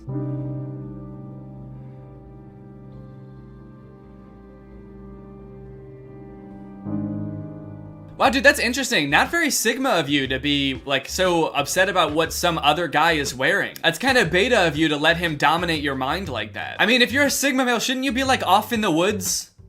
Making moves by yourself, dominating yourself. Okay, now here's where things get interesting. As you could probably tell by that video about how to act around low-value women, Sigma males, or at least this guy, seems to think that he's a little bit above an alpha male in the pecking order. This is a problem for alpha males because before Sigma males were invented, alpha males used to be like the top dog. And now these Sigma males come out of the woodwork saying, we're so hot, we can't be dominated, we have to pretend to be your ugly asses when low-value women come around. And honestly, it seems like this is kind of shaken the alpha male community. There's this dude named Alpha M who's pretty big on YouTube and TikTok. He does videos offering fashion, life, dating advice to dudes who want to become as alpha as him. You've got to make sure that you're exposing a little bit of tricep. Proper way to tie your sneaks. Your age, divide it by 2, and then add 7. So if I technically was single, I'd be like, yo, you're 28? Sorry, you're too young. 29? Yes, please. This is a feminine way of sitting. I've seen this dude's videos plenty of times before, and they've always seemed very like hacky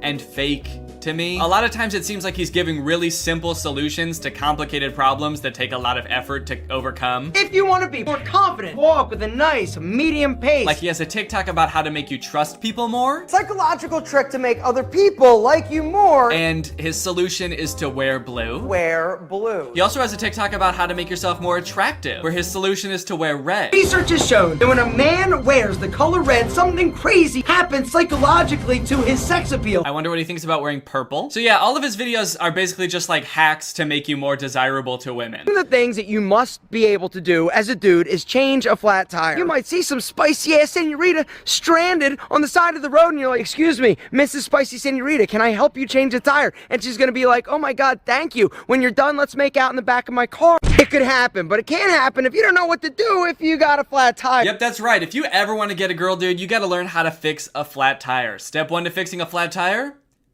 open the hood.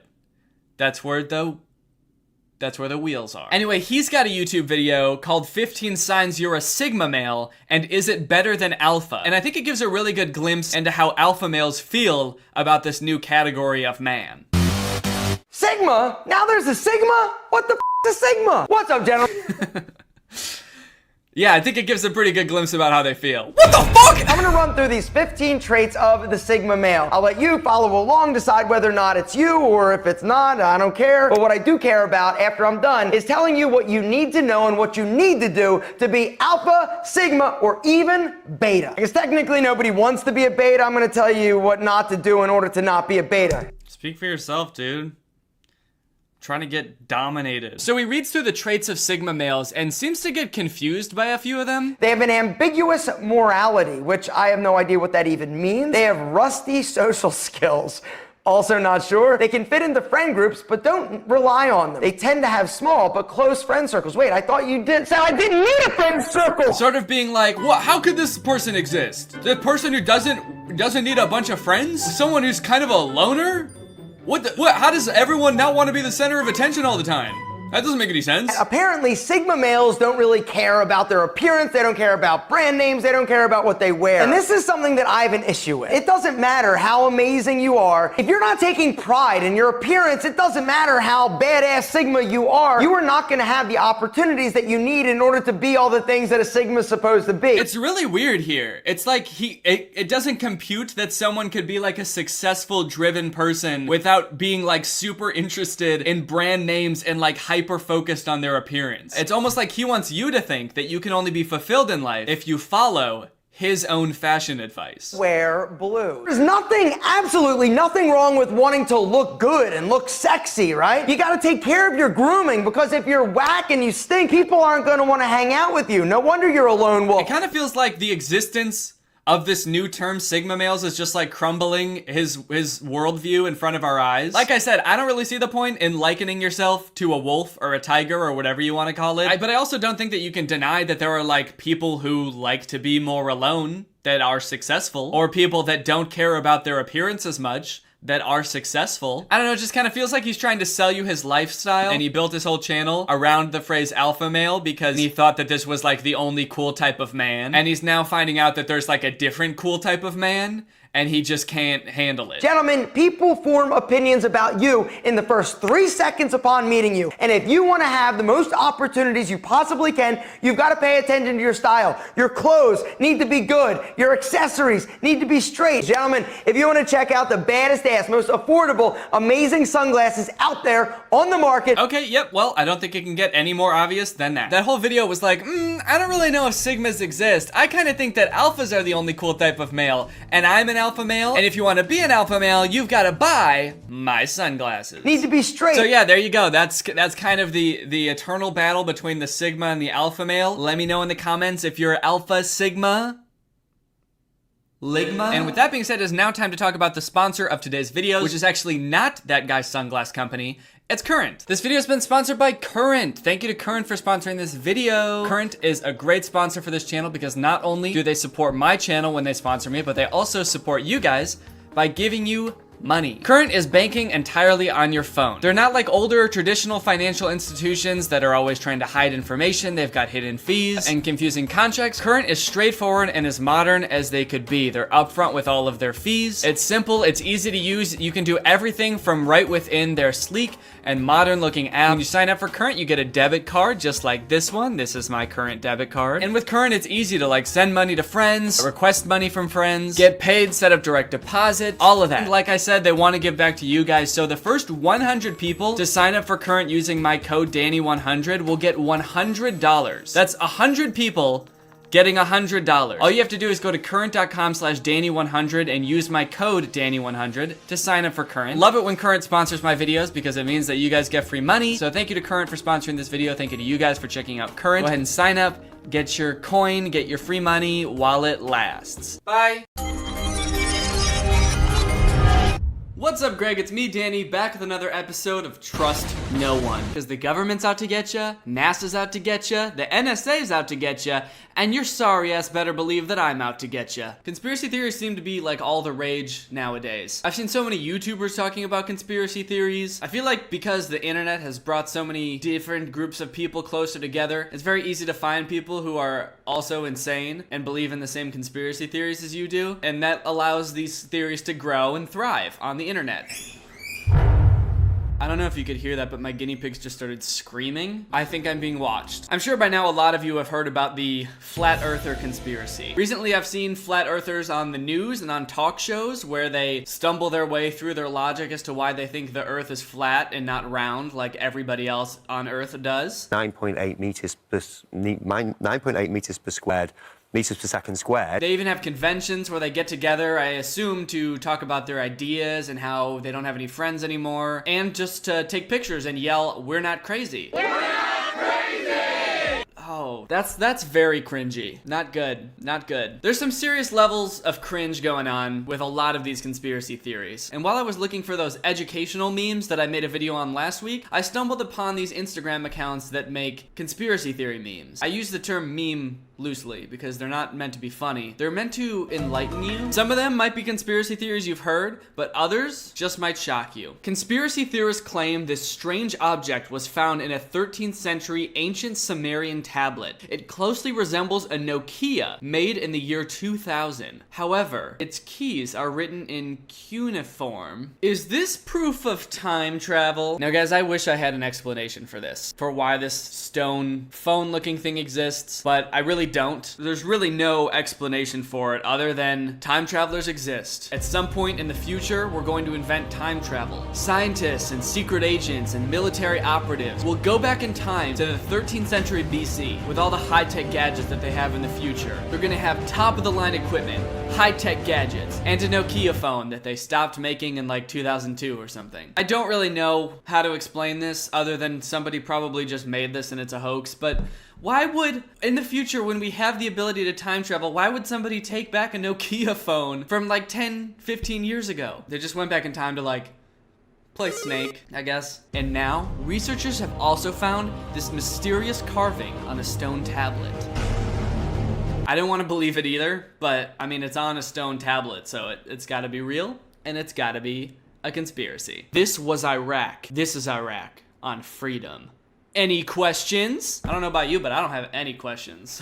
Except, what? This ancient Greek sculpture was made in about 100 BC, and a girl is seen holding what appears to be a modern-day laptop. Some paranormal investigators are convinced that this statue is proof of time travel. What do you think? That's a thick-ass laptop, first of all. This woman looks like royalty, and she looks like she's got like a 2004 IBM laptop. Like, if you're a time-traveling queen, don't you think you'd at least be able to afford like the new MacBook? It says some paranormal investigators are convinced that this statue is proof of time travel. I'd really like to see what a paranormal investigator does aside from just look at the picture and think, yep, that's a laptop. Yeah, that's definitely a laptop. What other investigating did you do? That's clearly a laptop. Couldn't be anything else? Not a jewelry box? Not some other kind of opening chest that they had back then? It's definitely a laptop. You can tell because that's how you hold laptops. This is how you hold a laptop. I really do like the idea, though, that this woman traveled back in time with a laptop and then hired some poor peasant girl to hold the laptop for her while she used it. A baby born in 1783 had two heads, one on top of the other, with the second head upside down so that the neck stub was up in the air. The second head had a fully functional brain and whispered random stuff to the other brain. It's not really a conspiracy theory, it's just on one of these conspiracy accounts. I just wonder what the other brain whispered. Hey little buddy, it's just me, your other head, just wanted to say hi, how's it going? Alright, this next one's even crazier. A man named Noah, who claims to be a time traveler from the year 2030, passed a lie detector test. Is he really from the future? So he says he's from the future, from the year 2030, and he passed a lie detector test? No one's ever falsely passed a lie detector test before, so I mean, there's no other explanation. It's got to be true. Is he a time traveler, or is he just insane? There's only one way to find out for sure, as far as I'm concerned. What kind of phone does he have? Is it a Nokia? Is it a Nokia 3310? This picture was taken in the 1940s. What? Sunglasses? A fucking cardigan in the 40s? No! This can't be happening. This is too much. A cardigan? This dude looks like Ryan Reynolds or some shit in the 40s. Just in case you're not convinced that time travel is real, these images are from a video taken in 1938 of female factory workers leaving work. One woman appears to be holding a modern day smartphone. Is she a real time traveler? That's right, folks. This modern day thick ass smartphone. She's definitely not just brushing her hair or just holding like a purse like that woman is. It's definitely a modern day thick ass smartphone. Okay, I don't understand. If this was really a smartphone, would all of these like other female workers just be cool with it? Like it's 1938 and you're leaving work and you just see one woman talking on this high-tech thing, like talking into it. Yeah, so yep, I have successfully infiltrated the factory. It's 1938 and they have no idea. Why is nobody looking at her like she's insane? Because they don't have cell phones yet, so she would just look like a crazy person. Why is nobody looking at her or being like, hey, what the fuck is that thing that you have? Also, do these people know how cell phones work? Because you need a cell phone tower to use a cell phone. And to my knowledge, they didn't have those in 1938. So who is she talking to? Also, no one else has a cell phone in that period, so really, who is she talking to? Smarter children tend to become heavier drinkers as adults. Is this some kind of government conspiracy, or is this just sad? This next one is just silly. There are a number of photos online that appear to show celebrities in photographs before they were born. Take this picture of Michael Cera in 1930s Germany, for example. Are these simply doppelgangers, or are these proof of time travelers? I might believe this if I personally didn't have dozens of doppelgangers sent to me every week. Seriously, I don't know why, but there are so many people in the world that look like me living right now. Most of them are women, which is kind of concerning. But it does not at all concern me that there's someone who kind of looks like Michael Cera who was alive in the 1930s. Also, this doesn't even look like Michael Cera. The face is too round. I'm pretty sure that's a girl. It doesn't look like Michael Cera. This photo alone debunks the globe. No, it doesn't. This modern-day Swiss watch was found in a 400-year-old sealed Ming Dynasty tomb. The find baffled archaeologists. Is this proof of time travel? I like how they asked that after every single one. Is this proof of time travel? Like they're scraping the bottom of the barrel just trying to come up with anything. Okay, how about this one? Is this proof of time travel? How about this? It's a watch! Oh, damn. Time travelers are showing up to the 1600s iced the fuck out with a Rolex on their wrist? God damn. Oh! There's only one explanation for this. Time travel exists. There's time travelers from the future. They have very small wrists, but they're absolutely iced out. I'm talking chains, rolly on the wrist, probably grills, the whole 9 yards. And it totally isn't just a ring. A lot of these are time travel centric, admittedly. Like this one, a woman claiming to be a time traveler showed us this picture, which she claims was taken on Mars in the year 3812, and it shows what appeared to be a city on the red planet. I'm sorry, but this is irrefutable evidence. This woman, wearing modern day clothes, with a chipped nail, is walking around modern day Earth with a picture of Mars that she printed out. She doesn't have some kind of high-tech device that she's walking around with. She printed out a picture of Mars. That's like technology that's already outdated. Nobody prints things anymore. She got it laminated even, and she's just walking around showing people the picture, being like, I'm from the future! A woman showed us this picture. So this person who has this account, it looks like they're in a park or something, was just walking around and this woman came up and was like, oh shit, there's another one. A man claiming to be a time traveler showed us this image, in which he claims was taken in the year 5000 and shows Los Angeles underwater.